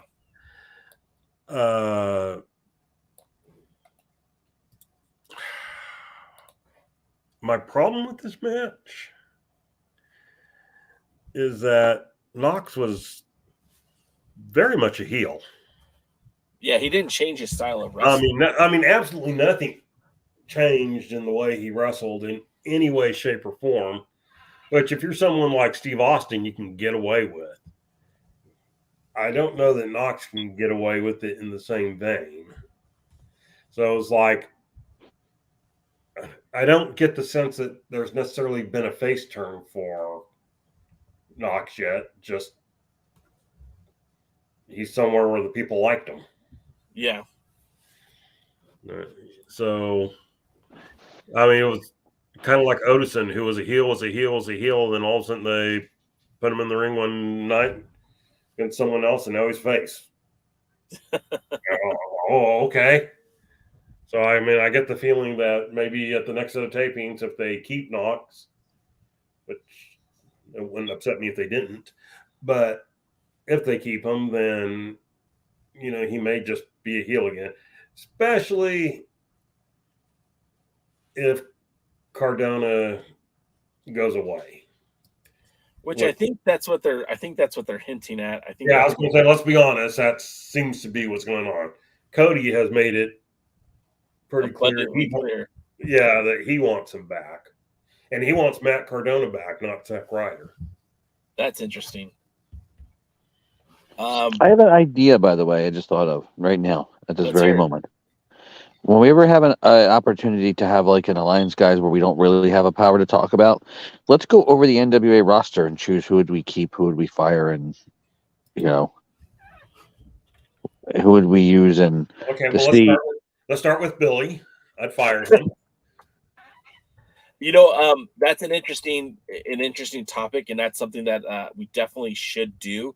I actually have a buddy of mine who you guys have probably, if you watch the show, you probably haven't seen him, but Daryl used to do the Road Wild podcast where we would drive to wrestling events and just talk about all things wrestling. And he said he would like to come on and talk about building up an NWA. I think we could bring him on as a guest host for that day and just talk about it. Somebody who I don't think is as connected as we are to the product, but somebody who I think would have some interesting ideas on how to rebuild the NWA. But yeah, that's a good idea. I think that would be a lot of fun. But let's get back to the show. Because we're making good time for once. I'm excited about it. Next up, we have May in the back with Bobby Fulton. Now, I know he has a medical condition. I know he's had surgeries and issues with like throat cancer. So I don't want to pick on the poor guy because of his speaking voice. And he was very impassioned in his promo, which I thought was great. However, there comes a point in time where I don't want non-wrestlers getting fired up and wanting to fight wrestlers. I don't want to see Joe Galley pissing off Nick Aldis so that it leads to a matchup. I don't want to see Medusa threatening a wrestler in the ring unless it's going to lead to a matchup. And I don't want Bobby Fulton calling out the Fixers. They should have ended this the way it was presented on USA when the Fixers lost to Rhett Titus and Chris Adonis. That should have been the end of it. The fact that it's continuing with this storyline that they took the titles and that these would-be patriots are just being disrespectful to the NWA. Bobby Fulton's even talking about how they throw the American flag on the ground when they get into the ring. They're not patriotic, and it just, number one, it went on for far too long. Number two, again, what are we building to here? Bobby Fulton is not going to step in the ring, and I don't want Bobby Fulton to step in the ring. It just felt very problematic, and it wasn't entertaining at all. I felt more sorry for him than I did like, oh man, this guy is great. I don't know, man. DK, what did you think? I was sad. I'd seen Bobby Fulton several times in person because he wrestled here in World Class twice. Him and Tommy Rogers holding the American Tag Team Championship and then the World Class World Tag Team Championship, right, on 2 different occasions, both times. And I was sad to see this. When he talked, he didn't look into the camera most of the time. A little bit at the end. Of course, because of his throat cancer, he's not the easiest to understand. He's good to bring out and give a 2 or 3 sentence rah-rah. It almost seemed like they were taking advantage of him by letting him come out and talk as much as he did.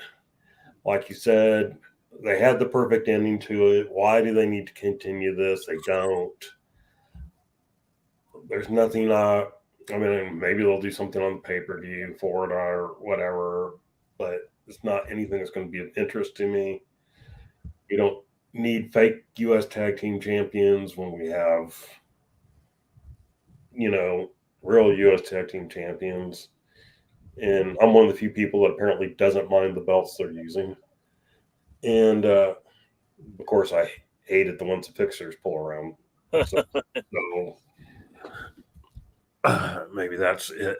But, yeah, honestly, seriously, just what's the right thing I'm trying to say? They need to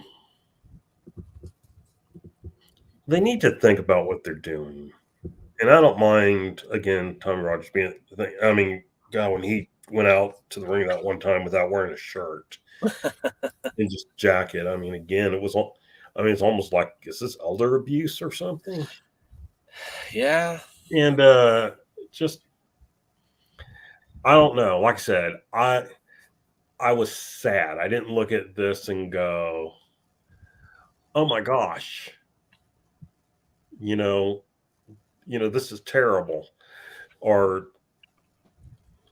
what am I trying to say? I lost my thought. I didn't look at it and go, oh my gosh, this is great. I looked at it and said, oh my gosh, it's terrible. I don't even go, oh, this is great. Bobby Fulton and, love this storyline. I don't understand it. And it's just a wee bit on the sad side for me. Yeah. Luther says, met him at Dirt Road, Willie, long story.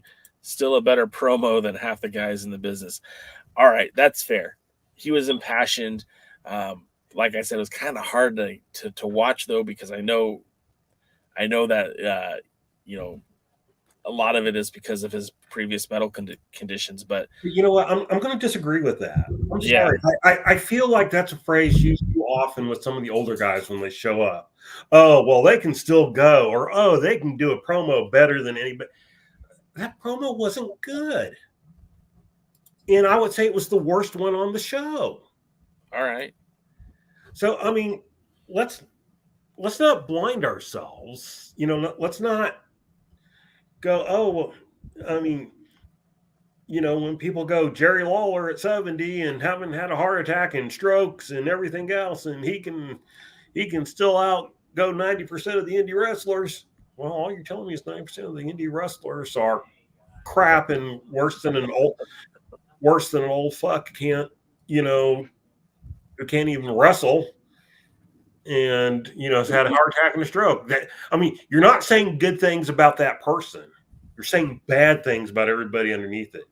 And I'm sorry, no, that wasn't a better promo than half the people out there. Okay, so the next up is I got lost there. Okay, next up we have May with the Spectaculars. I do believe the Bobby Fulton promo was better than this, though. You got Brady Pierce, who definitely deserves better than this. You got Rush Freeman, who even he looks like he's not happy to be there, and it's Rolando. And May kind of sets it up. Do you feel betrayed by Aaron Stevens like I do, Rolando? And yes, he was goaded into a match with Tyrus that he wasn't prepared for. You know what? This guy said so much crap about wanting a title match, wanting the world's heavyweight champion, whether it be Trevor Murdoch, Matt Cardona, or Tyrus.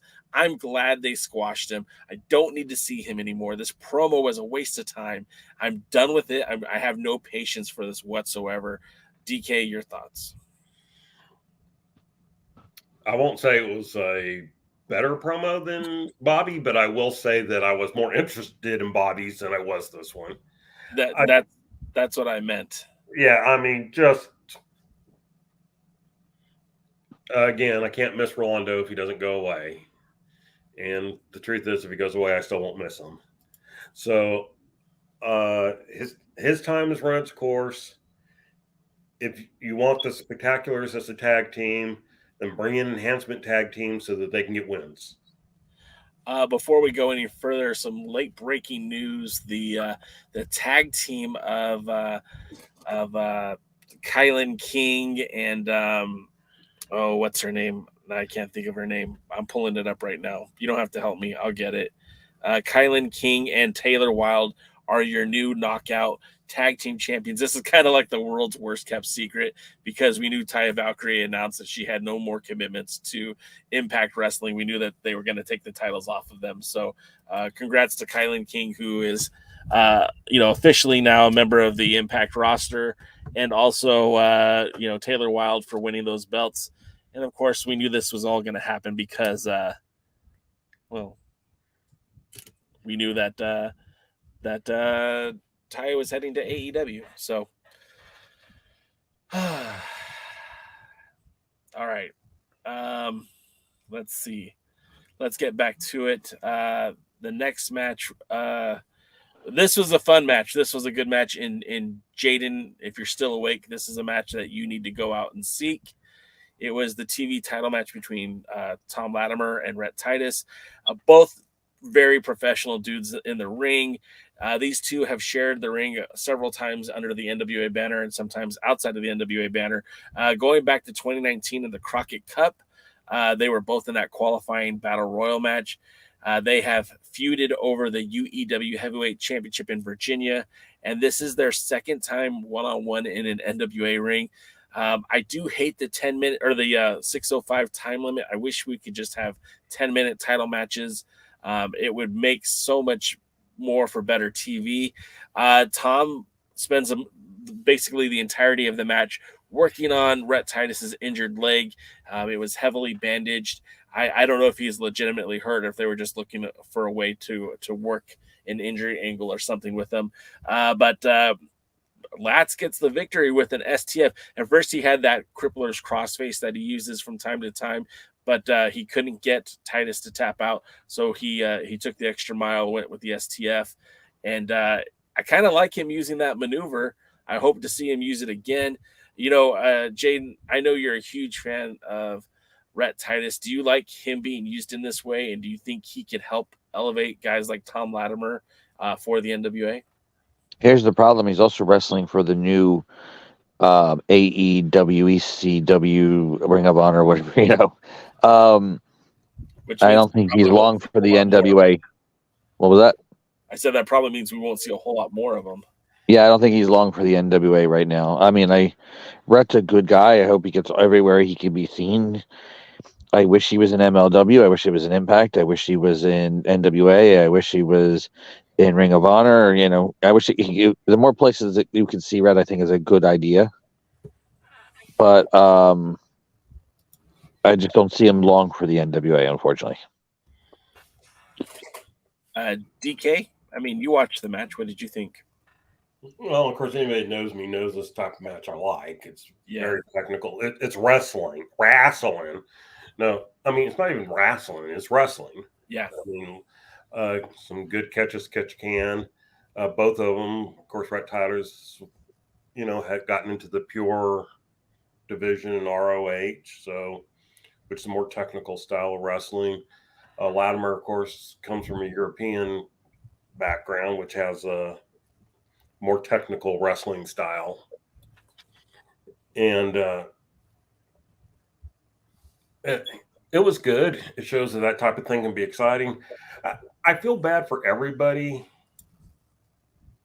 that was having to wrestle because they had a very dead crowd.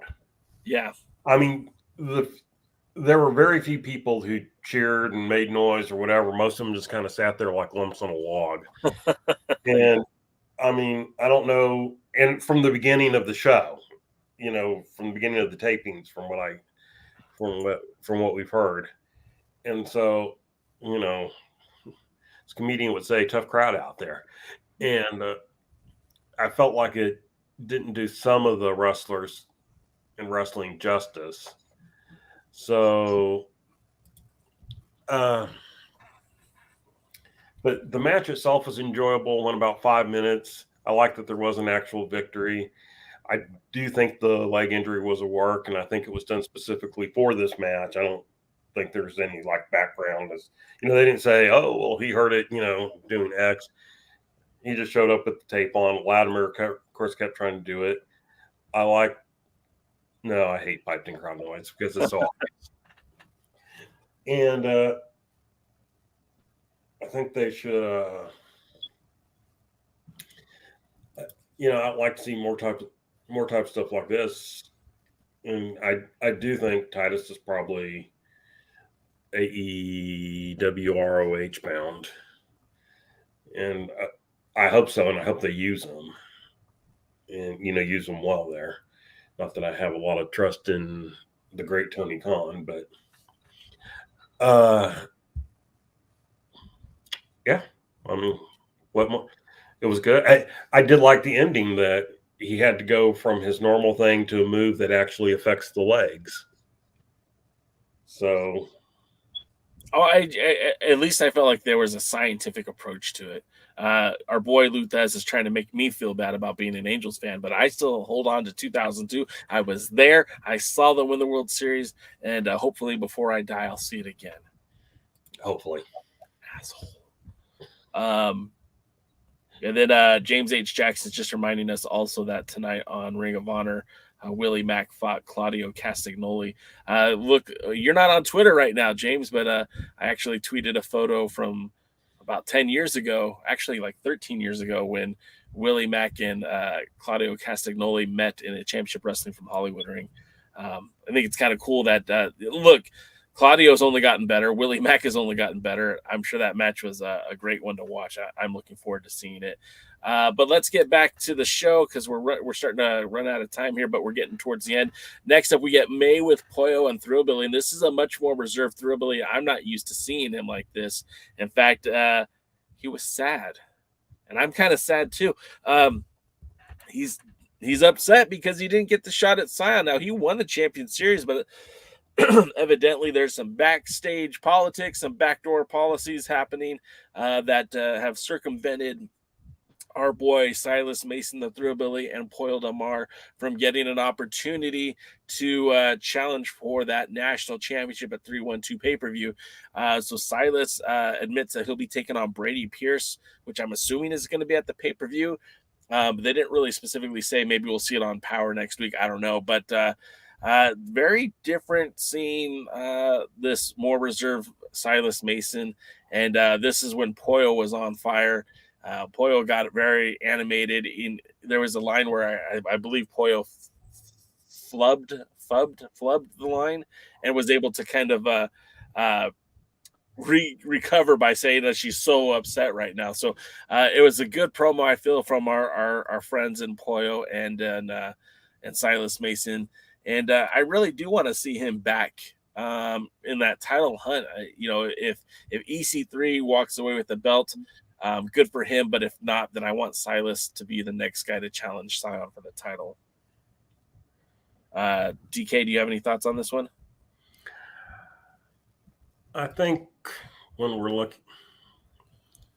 look at this is one of those that you kind of got to watch because it's the details that matter.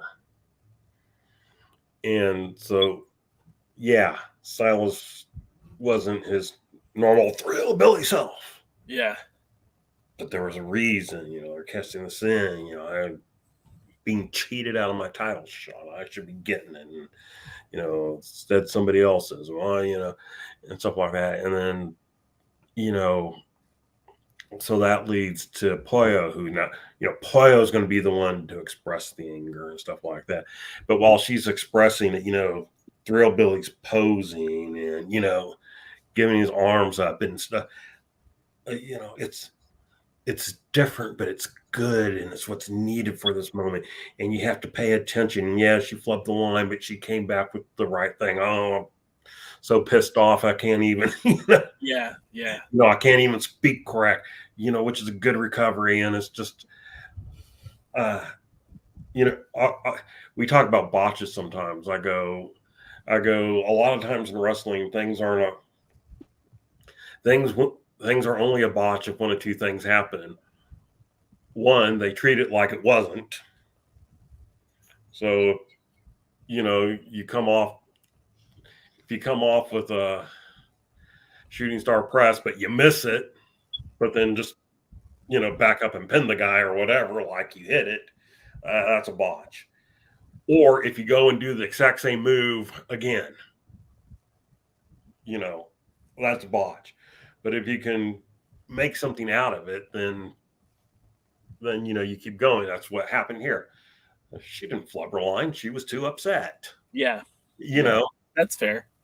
And it was good. But meanwhile, Terry Gordy's back there, doing the moves, doing the thing, showing us his guns. And he was, even when he was sad, he was still passionate by, the end of the thing. Yeah. There was a passion in him. So he's still that passionate Thrillbilly, Silas Mason. And he's still, the biggest man in wrestling or whatever they use for him. And people pay attention to the small things. And this is a man who is honing his craft. We are really watching something here. Yeah. And I hope people can appreciate what it is that we're seeing, because we are really watching the blossoming of a wrestler. We don't see it very often. Well, and much like we just mentioned earlier in the show about Kylan King heading to Impact, Taya Valkyrie heading to AEW, Ashley D'Amboise heading to AEW. Man, I know he's locked up a contract for this year, but I hope there's options for the NWA to pick him up for a few more years, because I think he could very much be, they always talk about pillars. If he could stick around, I think he could be one of the pillars of the NWA going in the future. I'm so tired. I could use a pillar to lay on right now. A pillar and a blanket too, right? Yeah. I don't need the blanket. I just need to. But yeah, I mean, I think there's some good stuff going. So, well, let's get to the main event. Let's not. Let's get to the main event so we can let our pal Jane go to bed. Next up, we get Kerry Morton, who has become all the rave as of late. I was narking him out on the pre-party, talking about how I saw him drinking alcohol, and he was at a devil music concert, and he was flipping off the crowd in Mexico. Like, Kerry Morton, man, he's out of control. His dad needs to step in here because this kid's spiraling out of control, and I don't know what's going to save him, but he has been on a wild one. He's calling out Barrett Brown and telling him like he's a nobody, that he can carry his bags. He's talking a lot of mess to Joe Alonzo, who will probably be his opponent for the 312 pay-per-view. This kid has been on fire lately as his heel promos. I know that you're not a big fan either way, DK, but I'm sold on this kid as a heel. And even I think it plays into his, not being super that's what I'm looking for. Sound in the ring, I think even plays into more to him being a heel, and I think he could use that to his advantage as well. But this was a matchup between he and Mecha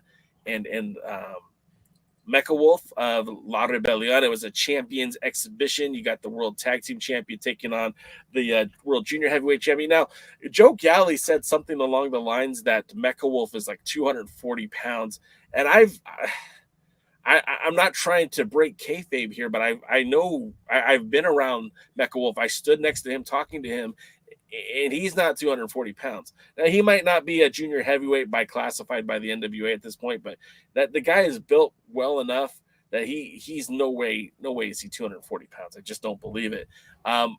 This match is basically all Mecha Wolf. He has the weight, he has the size, and he probably even has speed on Morton.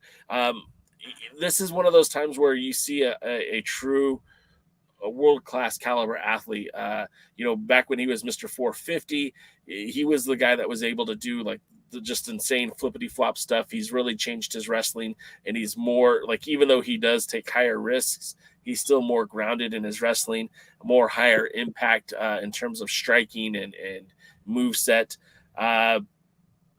Even the crowd was behind Mecha Wolf in this one, which I mean, I'm talking about seeing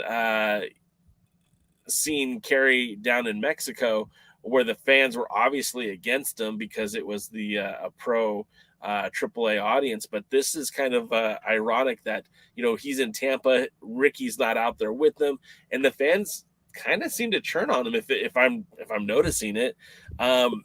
For whatever reason, Bestia 666 comes out to provide a distraction for Mecha Wolf. Now, he's not a manager by rights. He shouldn't have any authority to be down ringside, which Mecha Wolf grabs the junior heavyweight championship, and it looks like he's getting ready to use it. The referee catches Mecha Wolf in the act, thus setting up Kerry Morton for that flying knee that he connects with, and then steals the victory with that elbow drops. I don't even know what to call that move. This match should have gone to Mecha Wolf. It was a Mecha Wolf victory. It should have been anyways. I didn't like the finish, but I thought that the match was fun because Mecha Wolf looked really good in it. I still like the development of Kerry Morton. I don't think he is a world-class caliber competitor like Mecha Wolf, but I think he's really starting to come into his own, especially with his heel persona. DKM, tell me why this match was awful. No, I'm not going to say it was awful. Okay. I think overall the match was okay. That's fair. Mecha Wolf was better in it. I do think that some of the weaknesses that we've pointed out about Kerry Morton before were kind of accentuated here. Yeah. Again, he kind of got in shape for a while, but in this one he was again kind of flabby. You kind of saw the Jello move as he was doing stuff. His strikes weren't very good or convincing. They had a close-up when he was slapping Mecha Wolf in the side and gut area and stuff like that, and just didn't come across well to me. But the overall match was okay. They just he came across as green. I mean, that's just the way it is. And what do you think of his haircut? I know you just read the comment. Yeah, well, okay. I've never been a fan of his hair, but I think a heel persona, which he wasn't quite a heel. I think the crowd reacted to Mecha Wolf just because Mecha Wolf was kicking ass. Okay, that's fair. And they don't really present heel faces, but I think they were. Again, I've kind of tuned out the announcement, but it does seem like I do remember them talking about Ricky not being there, and then of course the tag team partner shows up and looks to interfere, and it backfires. And so, I mean, they were still presenting him as a face, even if the crowd had kind of turned against him. And I feel storyline wise, they blew a big opportunity here. It is obvious that Kerry is going heel, at least everywhere other than the NWA. Right. And that can cover for his greenness. Sugar Bear Harris kind of sucked as a wrestler. So what do you do with Sugar Bear Harris when you suck as a wrestler? You turn him into Kamille the Giant. And Kamille he's this backwoods native that he's not supposed to be a good wrestler. That's why he splashes them when they're on their stomach and tries to pin them. He doesn't know really anything about what he's doing in the wrestling ring. And so then they finally talk him in turning the guy over, and then he gets the pin because he's dominated them or whatever. And that's kind of the thing. Being green and not that seasoned in the ring, well, that can be hidden by a punkish heel that you hate. That you'll pay money because you want to see somebody slap them. And I feel, okay, Ricky's not there. And the other guy's partner comes out. All right, you've just given Kerry an out to lose. He's going to get fucked by the tag team.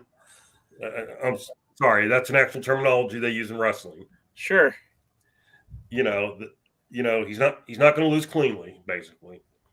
So, he has a chance to get worked over by the heel tag team and get pinned. And now he's mad. Where was his dad? Because I think they said he had travel issues. Yeah, he missed the plane, apparently. Right. So, whatever. And so you have this opportunity. So now Kerry has a reason to be mad at his dad. The last time they met in tag team with his dad, he was a little bit upset over the way things went. Now he's mad. Now he can be mad because dad's not there. And, the other person did. So you have this thing. And look, I don't necessarily need him turning on his dad in a Dominic Mysterio way. Please, let's not do that. But you have these things that are set up. It would have been perfect for him to lose. It would have been understandable for him to lose. It would have advanced a storyline for him to lose.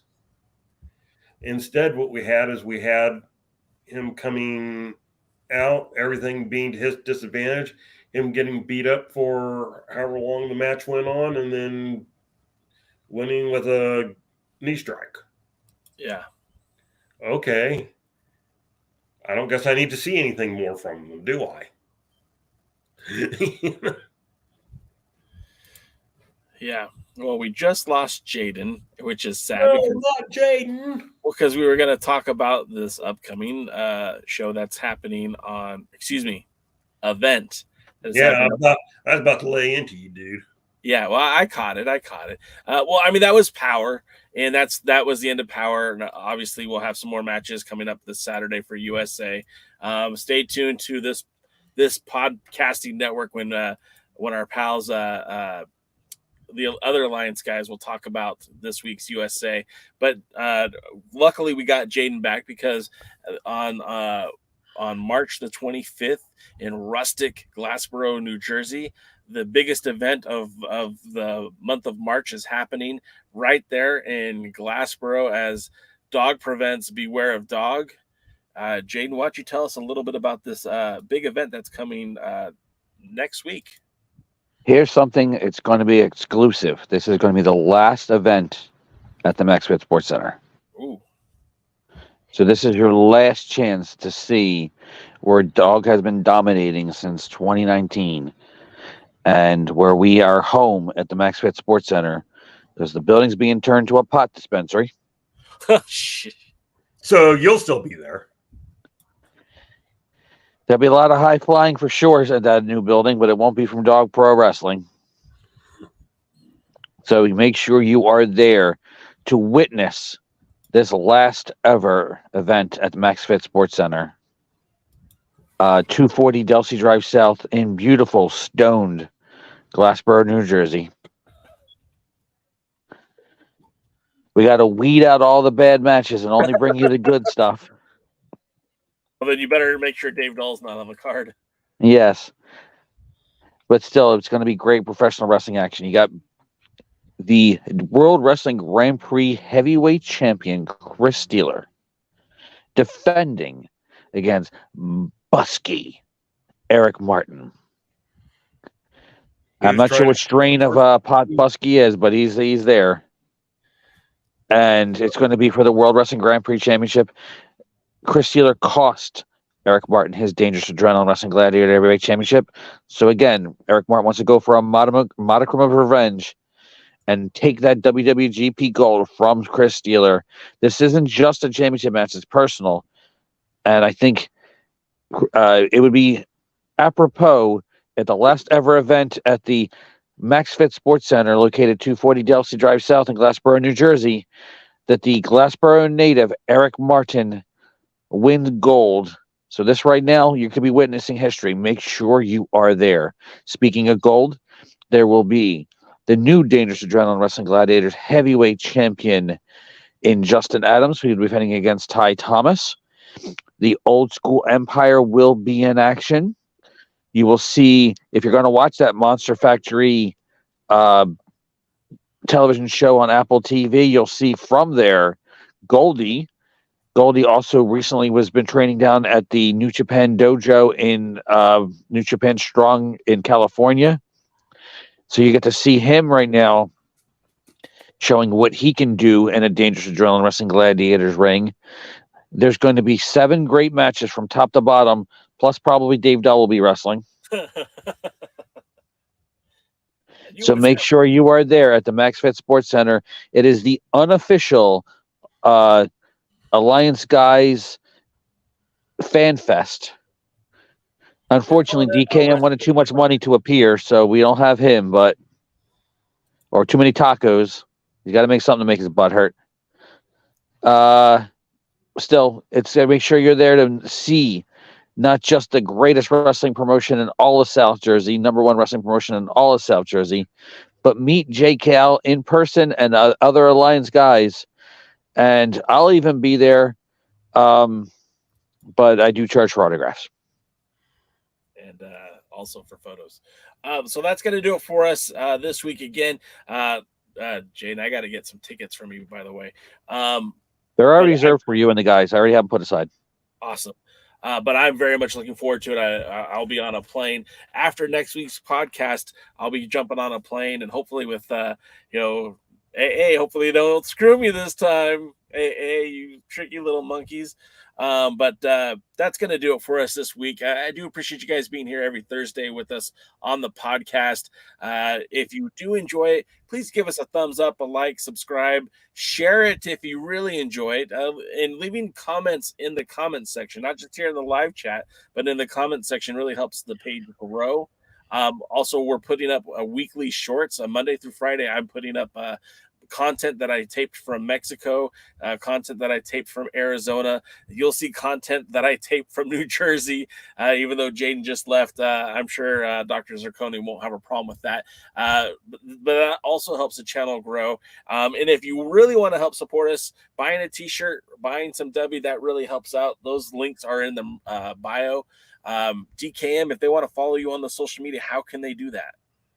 At DKM FWTX, probably on all social media platforms I'm a part of. Don't annoy me. Don't annoy him, because that's a big deal. But we do appreciate you guys being here again. I'll be here Tuesday for the pre-party to get you set up for your NWA week. The other Alliance guys will be here on Wednesday to talk to you about Power Surge, United Wrestling Network, and of course fantasy booking. And then we'll be back here next Thursday to recap all the week's news and information for the National Wrestling Alliance. But until then, we'll see you at the matches.